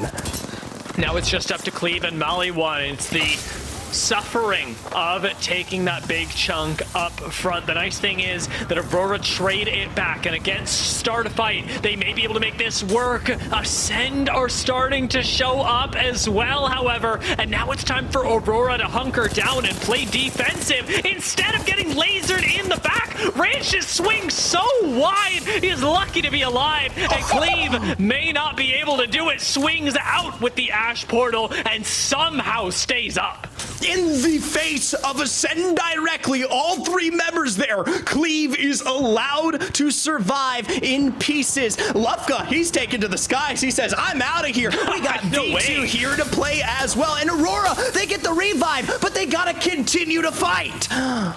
The Thermite does end up buying them a little bit of time, but they've got maybe 115 health on each member. Lucky that that Thermite doesn't land among them, and the ordinances just keep coming. You'd think they were playing against a fuse, not with one. For the moment, a little bit of respite as the door comes in, but the 99 from Ranches has to one clip, and it does not. Jokey takes him down, and it's Cleve, the last member standing of Aurora, the squad that just had to win one fight and is not being given any space to do so. I have to say, between the likes of all three of those squads that presented themselves there, I'm shocked, though, that Aurora are still alive. And V2 looking for reads, maybe to pick up that final member, but for right now, just to retain a happy home. Somehow, some way, maybe banners are recovered, maybe a revive in store. It looks like Aurora will continue to exist, and, well, for start a fight, not quite them. Unfortunate for them. It does not feel good to be taken down as a sole Valkyrie in the sky, but when you're starting the journey at Flesh, you know where it's going. We hyped up Ascend earlier for pushing over onto this engagement, and now they are making their presence really felt up close. Double swing onto these stairs. No knock follow-throughs for Ascend, but they own the high ground for now. Kashera dropping down to try and find an angle. Does get the backup from post-kill to make it work. But they are on their last legs as 2R1C rock up and now may take the fight themselves. Kashera's not going to have the time to be rezzed. Lufka will be lucky to get out of this alive as he takes to the high ground, and 2R1C are looking for the 5 kills all present in this building. And yet, for Ascend, they don't know it, but they have been the bane of their existence here on Storm Point, taking away what should have been a classic win and now wiping out Kashera, your IGL, your rotational tool as that Bangalore on Storm Point here. The building is in play, but no further kills have come through. And Ascend, they want to get this one back up here. Mobile respawn is available, but they know they're there. Can they pull it off? In here, right? They're doing it. Kashera's coming back into the game. Oh! Interrupt. Do they stick it again? Post kills down. The pushes come in. I think honestly, if you're Kashera, you're kind of lucky that you didn't end up getting res there, because that would have just been another KP. Rough call to make for Ascend, but a great position for 2R1C, who now have the much better position on this ridgeline. Hyarka extending a bit too far for comfort. Does draw that smoke out to make sure that you've got adequate cover for your Watson. But holding this ridgeline is going to be a battle of patience for 2R1C and managing their sight lines. This is tough, though. We know for a fact that there are other squads that have presented themselves right behind 2R1C just a moment ago. I believe V2 still more than alive coming out of Antenna there, and they're giving away a lot of access and instead are facing Nox sniped through the bamboo. It's Artico from afar with the charge rifle. Now, granted, from afar, I mean afar here. 2R1C are going to be able to sustain, get themselves back and put together, but this just shows that this current position, you can't possibly think that this is where you need to be. This is where, well, they might just have to play. It's about really avoiding the sight lines of other people for right now. A spot like this may be nice later on, but you have to get there first, and that's going to be the most difficult thing. Meanwhile, however, Aurora have made their re-entry. That's a knock for the duo, though they don't have the banner for ranches. An opportunity has presented itself for Aurora to still take this fight that they started in Antenna so long ago and to redeem themselves as one of the top teams in EMEA. Out goes the Ash Tether, and it does find purchase. Joki goes down, and in a 2 versus 1 now, we're getting Aurora cleaning house before needing to vacate Antenna. It's about time that we've seen them find the kills that they originally desired here on the edge of Antenna. It's not quite the full wipe as of yet, but might be able to pick up Izadin in just a moment. Totem, though, lies in wait ahead, and even if they come out on top, they still have that full 3-piece to potentially contest against, and even Game of Drones right there out on the side. Morning Stars taken down means that we're into the top 15. Placement points have started to be accumulated. This height taken by Totem should be enough to eliminate effectively Aurora from this game. And Game of Drones starting to make their way in as well. Got to be careful with a limited defensive capability around the edge of this ring. You do want to be, if you can, nestled up right close to Launchpad. And Game of Drones have only got a Dark Veil to get them there. Surprisingly, finding your way out of that building is rough, but with that charged up Rampage, they'll see if they can chug where it counts. With the gun down, they're able to pull it out. Rondon with the first drop onto Maliwan, and we know this is a duo. Throw out the thermite, make them burn. Nice finish onto Maliwan, and like you said, we knew that this duo was coming. Everyone was watching the exit from Antenna, but as it turns out, Totem are not the beneficiaries. They go down, and it's simply not avoidable for them. Out comes that cat wall, and Seer ult to follow this up. We've got an isolated 3v1 with full information given to you by a Seer. That's just going to be another KP for Game of Drones. Surprisingly, though, it's not them who picks it up for Game of Drones. Instead, they're the ones that start to face Nox. 2R1C, who had moved through early. They're back, like you said, out from the bamboo, thick from the trees, and the shots ring. Haraka trying to take angles on the side of the box. Fence line down, creating even more space for 2R1C to play into and to finish wherever Game of Drones might have run off to. I don't even know if it's their priority at this point. They have so much much space and loot that they just got. You're not sitting in zone. That's not happening. It's zone 3. Zone 3 don't mess around, Zephyr. Zone 3 don't mess around, and there's a reason we send Game of Drones home in 12th. Yeah, unfortunate finish for them, but genius move from 2R1C, and excellently timed given that, remember, they couldn't see any of that. They're not running Seer. They obviously weren't just randomly wide swinging. It was a great call on timing, and it's why I give a lot of credit to the IGLing of Uchako, 2R1C, with a great start to the day. The exit, however, as we come out of the swamps, has claimed Le Site de France. Is unable to access this next ring, and if not wasn't careful, might have been him as well. FUT having to operate as a duo now. Lippin unrecoverable.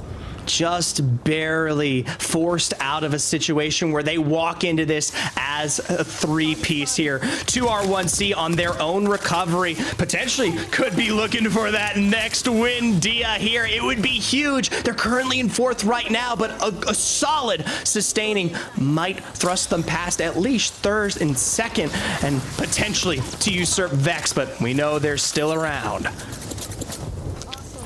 Love this position. 2R1C doing a great job in today's games of sort of doing that Game of Drones thing that I talked to Rain Day about before this game, avoiding spots that people are going to be looking at.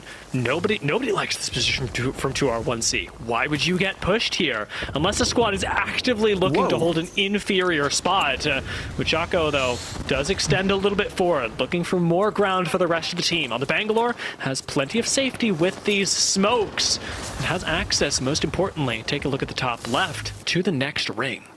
No, it's tough though. You can see, I love this right here. Element 6, Gaiman in the perfect position to capitalize on when that rotation comes forward. We'll even throw FUT into the mix from their own sightlines on the very, very edge. A team though that I'm scared to watch and right on schedule, right to see. Vexed on their final drop down here. They're getting ahead of the crowd and potentially into zone right below in the trenches. Their first knock onto 7. Make it one more onto Limek. Denze, he's gonna count this one out a bit longer, but almost immediately as they sustain those kills, will be left up to Tyler to survive.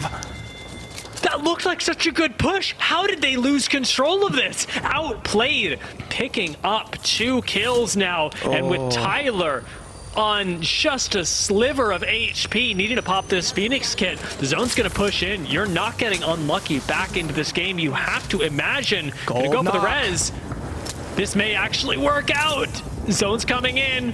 That's gonna be 1, 2 ticks of damage, and it's enough for Unlucky, who survives and now has Vexed as a duo in the top 8. And this is a problem for so many other rosters right now. They have not seen that Vex name. The longer they stay alive, this is when those placements, Dia, truly begin to ramp. This climb, though, this might be their last potential fight here. A 3-piece right in front of them. Just draws so much attention that as soon as Unlucky climbs over that wall, everybody knows what's going on, and Bitfix waste no time coming around and swinging that along with ANC outplayed. Elsewhere on the map, 2R1C are starting to reveal their hand out on the side right now, farming up teams and helping take out Element 6. Top 5 for the 2R1C squad, who have less and less cover. Bitfix taken out by outplayed. Top 5 and now 4. I love this from 2R1C. Yeah, we're watching Uchako, but look at the opposite angles. Jarovic and Arca on that opposite side, also trying to cater towards where that zone pole will go. It's not this particular leg, it's the opposite angle, but heck, why not? Fights are already taking place. Might as well go for the full swing. A full wipe onto Passion, and we're down to a straight 3v3. The question is, did 2R1C give up too much space on the opposite side here? They're all stuck on this one leg. They've got to work their way back. Oh, smoke is perfect too, giving the squad the opportunity to recover. Taking out the drone as well. You've got one team left ahead of you, outplayed on the other side, who don't have access to that drone for the next 40 seconds. They've got a much more extended pull, though. Outplayed will have their pick of the litter the minute that this particular rock cover is no longer available for 2R1C. And when I say they have to beam before they assault forward, it is absolutely necessary. Watch, 2R1C is going to get some entry crack or entry damage, and you will see an assault. You will see the smokes. You will see the push forward because it is necessary. The digi-threats are the difference here as well. Outplayed simply don't have them on everyone, but 2R1C knew this was part of their game plan from the beginning. Why are we getting in the Trident? Get out of the Trident! What is happening? The drone comes through and it is broken. No EMP. A massive cooldown unavailable as Outplayed are slowly working their way forward, and they're the ones to face first knocks. Down to a 2v2 here. Sheck's looking lower and lower. Both of these teams barely flesh. 2R1C brought into a 2v1 as they lose a 1v1. It's up to 2R1C with their full health to pick up another win in our final match of the day. A three-peat on the day for 2R1C, having won half of our matches. I say to any doubters of this roster, think again. Their game plan is incredible, and Rain Day, I don't think there can be any doubters left. I don't think there could be any doubters. I mean, I can't imagine if people aren't off their feet watching at home wherever they're enjoying that last match. Shout out to our production team bringing us both POVs of how that went down. But you just had a feeling. The story and the energy was moving with 2R1C. They were so close to overtaking first place. Could we have just seen another Dark Zero moment happen here in EMEA in day 2? Did they do enough to usurp Vex? It is gonna be close, but it may not be enough. We'll have to find out. It's gonna keep you waiting and enjoying your time until those results show up. But Dia, walk me through just that last moment. 2R1C clutching it up, and they kind of took that fight a little awkwardly at first with the Trident, but they made it work. They did. I was very scared when they got on the Trident. I'm sure you heard it in my voice. I was like, don't do that. Please get on the Trident. After seeing it happen, I understood why it did. And, well, it actually swung that fight really well for them. Being able to position dead on center zone for 2R1C and make use of that Trident as cover is a risky move, but when have they not done that before? Making their way out of antenna, playing behind this, bit of bamboo, making the perfect call to swing again. 2R1C were so comfortable taking risks this game. Absolutely, Ben. I mean, what a performance from them. Yeah, a fantastic one at that here, but it didn't come out with its tried and tribulations, and it started here on the edges of antenna, where we saw at least almost half of our lobby contesting for an exit out of here, and it was 2R1C who come actually from behind the entire pack, wrap around everything here, set themselves up on the edge of that ridgeline, and even further, and just wait. They knew what chaos was in store, and they wanted no part of it, knowing they needed an absolutely crucial game to end the day.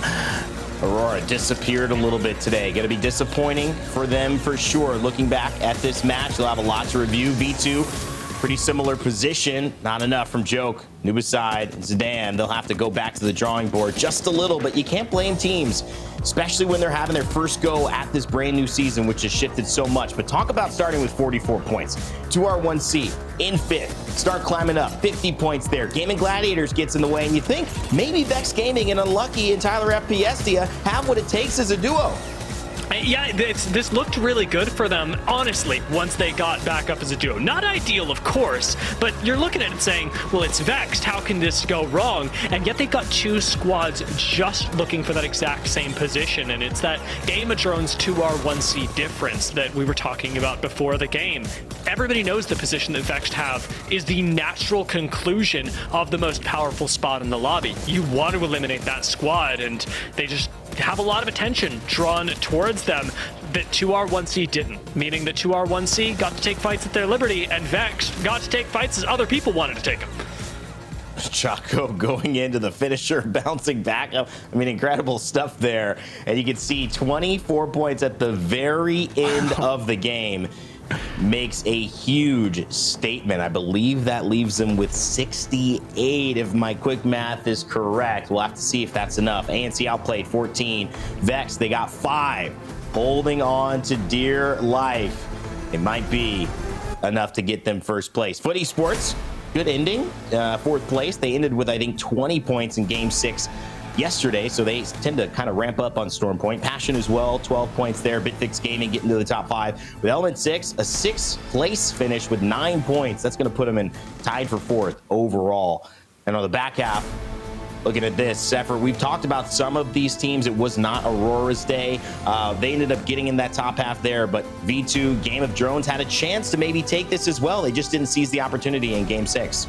Yeah, it's such a shame there, and that's why we talk about keeping it paced throughout the rest of these games, because you never know when it's going to count. I'm really impressed by V2 looking at these stats, given the 9 kills that they pick up, but everyone else from Down, Morningstars, Ascend, J-Lings, a bit of a struggle bus to finish off day 2.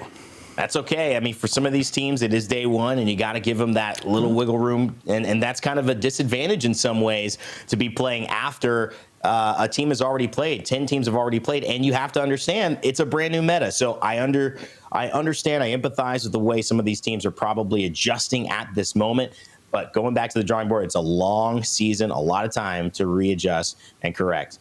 I know you've all been waiting for what happened. Let's reveal the results of today. 6 games played, only 1 team can take first place, and it's Vex Gaming who do enough. Those 5 points and those pair of wins get them the W on today. 2R1C, despite winning 3 games, 2 points behind Vex, who certainly dominated Dia. Gotta have some exhales of relief for Vexed fans around the world there. You really do. It got way too close for comfort there. And I mean, knowing how the points are going to break down, 2R1C cannot be unhappy. But the biggest standout to me is that name in 3rd place. From 19th to 3rd in less than 24 hours. Game of Drones have really brought it back. And I could not be prouder of this roster. Massive congratulations to Game of Drones. I mean, that is the biggest upswing that you're probably going to be able to see. Only 20th to 2nd or 20th to 1st is really going to beat it. So great job, Game of Drones, to bounce back.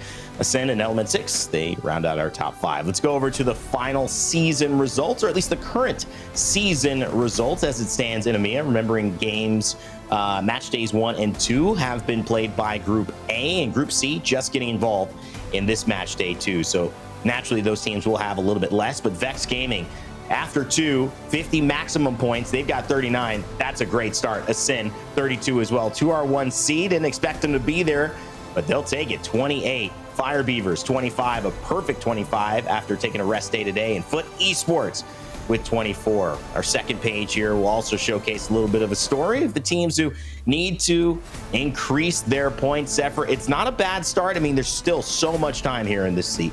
Oh, absolutely not. And especially when we're, of course, talking about those teams that, I mean, we're doing the math, right? They haven't gotten the opportunity to play through both iterations of our round robin. Element 6 here today clearly showed that they can develop their success even when it's not bolstering forward off of those super wins alongside similar entities such as Passion and, surprisingly, I'm very happy to say, SPS, maybe a resurgence of Gaiman and even Kella.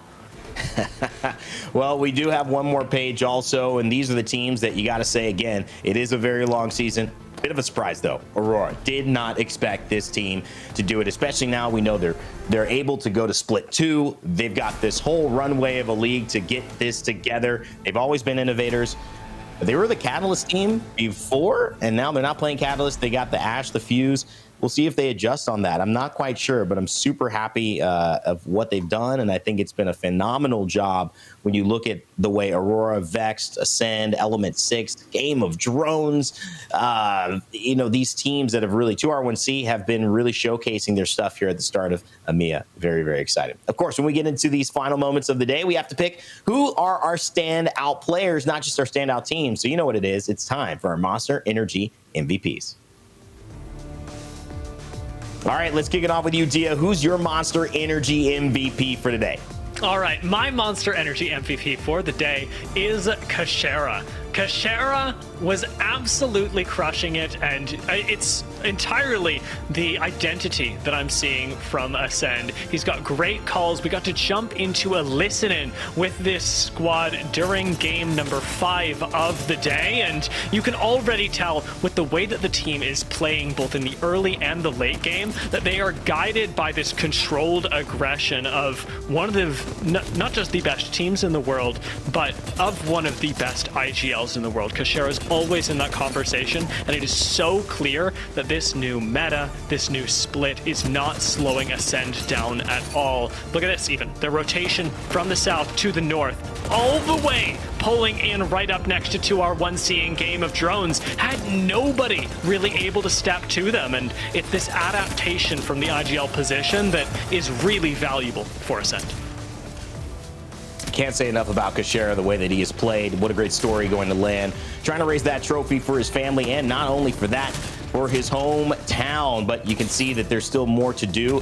So close, one fight away. Can they get those final fights a little bit better? Either way, such a great performance from Ascent today.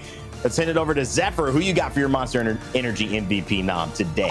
All I'm saying is you can't invite me to the desk. You can't represent on a day like this without me doing a little bit of discussion around Vex. And I know they're going to chew me out later in the DMs, but I'm picking unlucky this time around here. And it's a lot due to the fact that this man has evolved. This is a guy who sometimes takes a bit of slight regarding the fact that he was so heavenly on that Valk for such a long period of time on that Split 1 roster. He comes into this new split. We go into the Callus meta, a change of what this roster needs to do after expecting playoffs, and suddenly he is putting it together. And then on top of that, on top of the understanding of macro meta and legend, the guy frags out. He gets the job done. He is reliable. When we talk about Vex, there's not one other person, maybe one other person, but there's not one other person that performs to such a level when it comes to picking up those kills.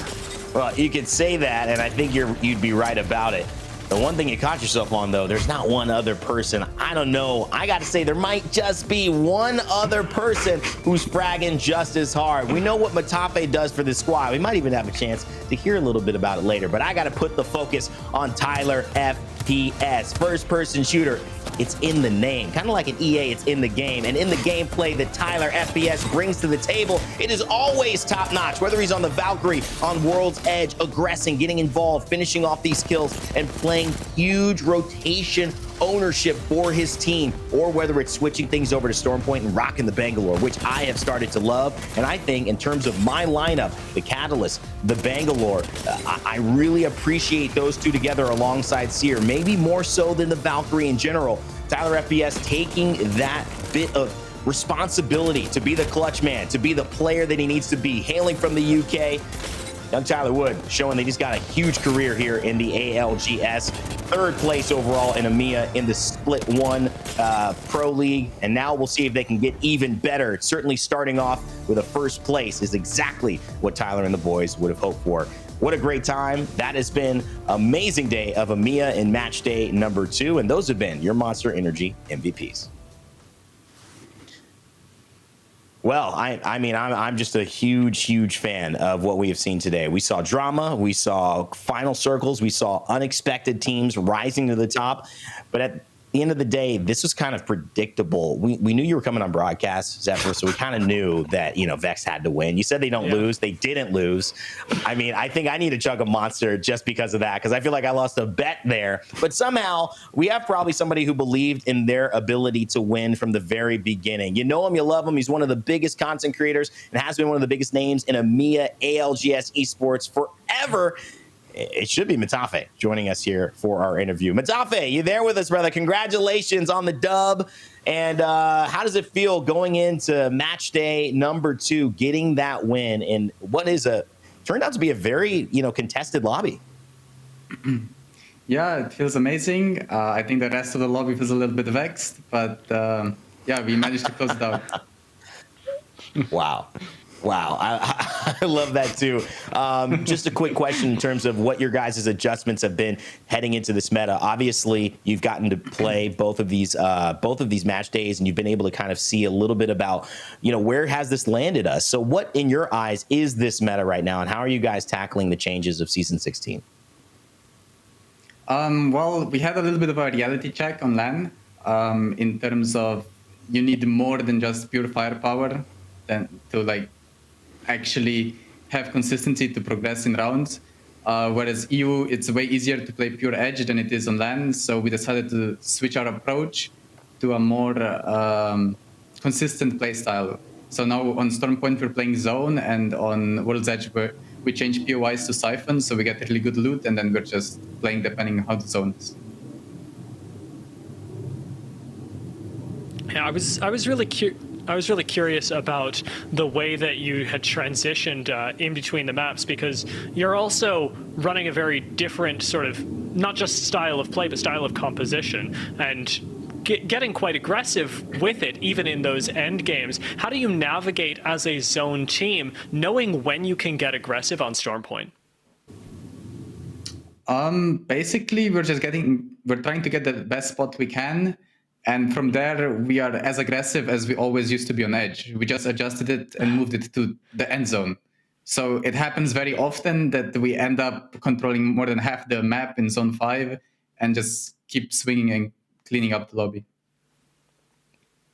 Well, and clean up you do. Y'all look like an executable roster of janitors out there. You already know how I feel about the Vex squad, but I am curious. Yesterday, there wasn't this level of consistency. I mean, we walk out of the last matches with y'all finishing in 6th, with the likes of Maestro and other squads finishing above you. Talk to me about that kind of 24-hour transition. How did that come to be, and what exclusively needed to occur to, well, make today occur? Yeah, well, I don't want to leak too much about our strats, but we basically decided that we need Valkyrie for ALGS matches over Bangalore for World's Edge, and that's the biggest change we did. That allows us to actually fight on edge and then still perform our rotations without dying coming in late. Well, Matafe, obviously, I think you've said it yourself. I would have ended with this and a comment about it, but you already gave it. You learned the hard way, a little bit of a reality check at LAN, and you've made the adjustments here. A startling start here in day 2, putting you guys in the first in the Pro League. Obviously, you played 2 games, but it looks like you've had a lot of success. Congratulations on the changes you've made, the awareness you've brought to your team, and the future of the split. You guys are looking good. Congrats on the win. Thank you. All right, Matafe, ladies and gentlemen, from Vex Gaming, your winners of today, alongside Tyler FPS, an unlucky and a well-deserved win indeed. 2 points. 2-1, 2R, 1C. We're away from taking that win from them, but Vex able to hold on. And that's what it's all about, isn't it? Sometimes it's the small moments, the small things that make the biggest difference. Sometimes even the gun that you're using, which is why it leads me to one of my favorite segments of the day, What's in Your Pack, presented by WD Black. All right, Dia, Zephyr, I'm going to start with you, Dia. It's time to break down what has been the SMG of choice this season, none other than the R99. The R99, yes. I mean, I've absolutely got it in my pack. It is devastating at, I will say, surprisingly, both short and relatively long range. People have really learned how to control the recoil on this, and the buff, the very slight buff of just 1 or 2 damage coming into this season, has rocketed this from being an SMG that you may as well forgo for the car to being a must pick off the ground. In a lot of end zones, we saw Wingman and we saw R99s, because it can also take the digi threat, which is so important when we have a meta where Bangalore can run around. I think there's no reason why you're not picking up the R99. Zephyr? Yeah, just to read you some statistics here, this is a weapon that in EMEA alone has already hit past triple digits on the kills at 103 with 43,000 damage secured already. The next closest being that of, hey, the car at 71 with 26,000 damage. Not even a close comparison between the strength of those SMGs. Well, when it comes to the seasons, you always see different changes in items, values, and of course, meta. Stay tuned for these segments here so you can understand what's hot. That's been WD Blacks. What's in your pack? All right, you know, this has been a special broadcast. I know for a lot of you watching at home, getting to see EMEA, getting to see on Sunday, the second day of pro action, understanding the meta, but also for those who have been joining me as well, your debut broadcast here in the ALGS Pro League, and it's just so great to have you. I want to give some final thoughts, starting with you, Dia, on what this day has been so far and your takeaways. I think that coming out of today, EMEA has still continued to demonstrate that, you know, very top-heavy nature. We've got teams that can still compete at the top, and yet we've got some questions about squads that were there previously and some upcoming heroes. I want to keep track of squads like 2R, 1C that have clearly had an incredible day, but also those like Aurora that we were expecting to have repeat for performances and have fallen short. As they change their playstyle throughout the season, I want to know why. I want to know what it is about this season that's causing them trouble or giving them a big boost. Well, more information to come. Thank you so much for adding your insight as well. Zephyr, ditto. So great to have you here on this broadcast. There's still more to come. We got another half of the day, but talk to me a little bit about wrapping up EMEA and what this first part of the show has been for you. I'll tell you what, Rain Day, you know what? I could die happy. My one goal, get that Vexed win on the broadcast, head on home. All right, and that's more than enough that I need here. But I also love what Dia brings up about that pack and some of those heroes. I love that word. The superheroes that can come through and challenge those who we already know and have a history to tell. I know he highlighted 2R1C, but I start to look at FUT Esports especially, and even throwing Maestro into the mix. Those two squads I'm going to watch with eager eyes, and heck, I'll throw Gaiman Gladiators into there as well as we progress through the rest of this split here. And of course, past all of that, it has been an absolute pleasure to cover EMEA.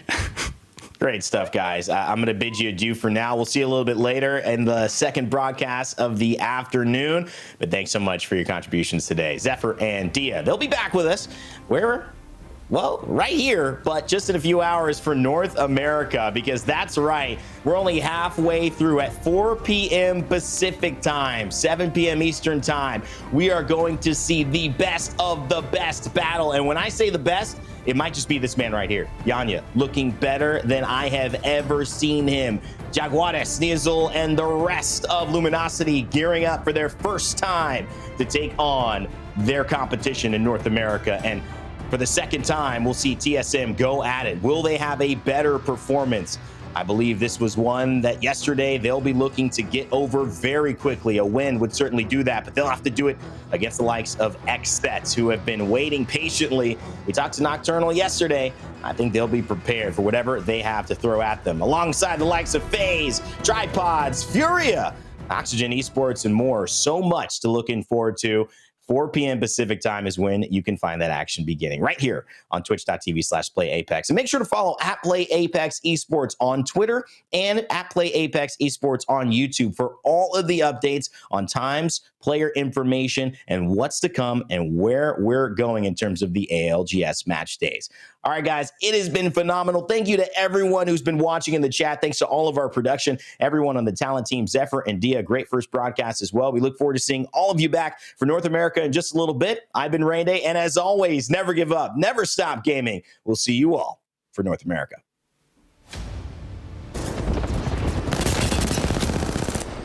R99 do go burr, and we've got SPS rolling. That is why we sit back and play conservative. And V2 start to take control. Gaiman sandwiched between a rock and a hard place.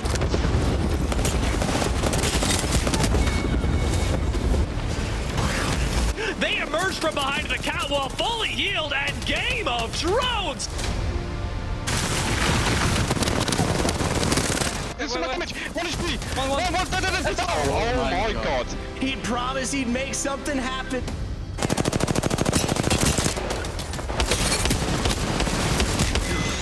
Vexed pick up their second win of the day. Oh my god! A fadeaway wingman! Post kill, what is with you? 2v1.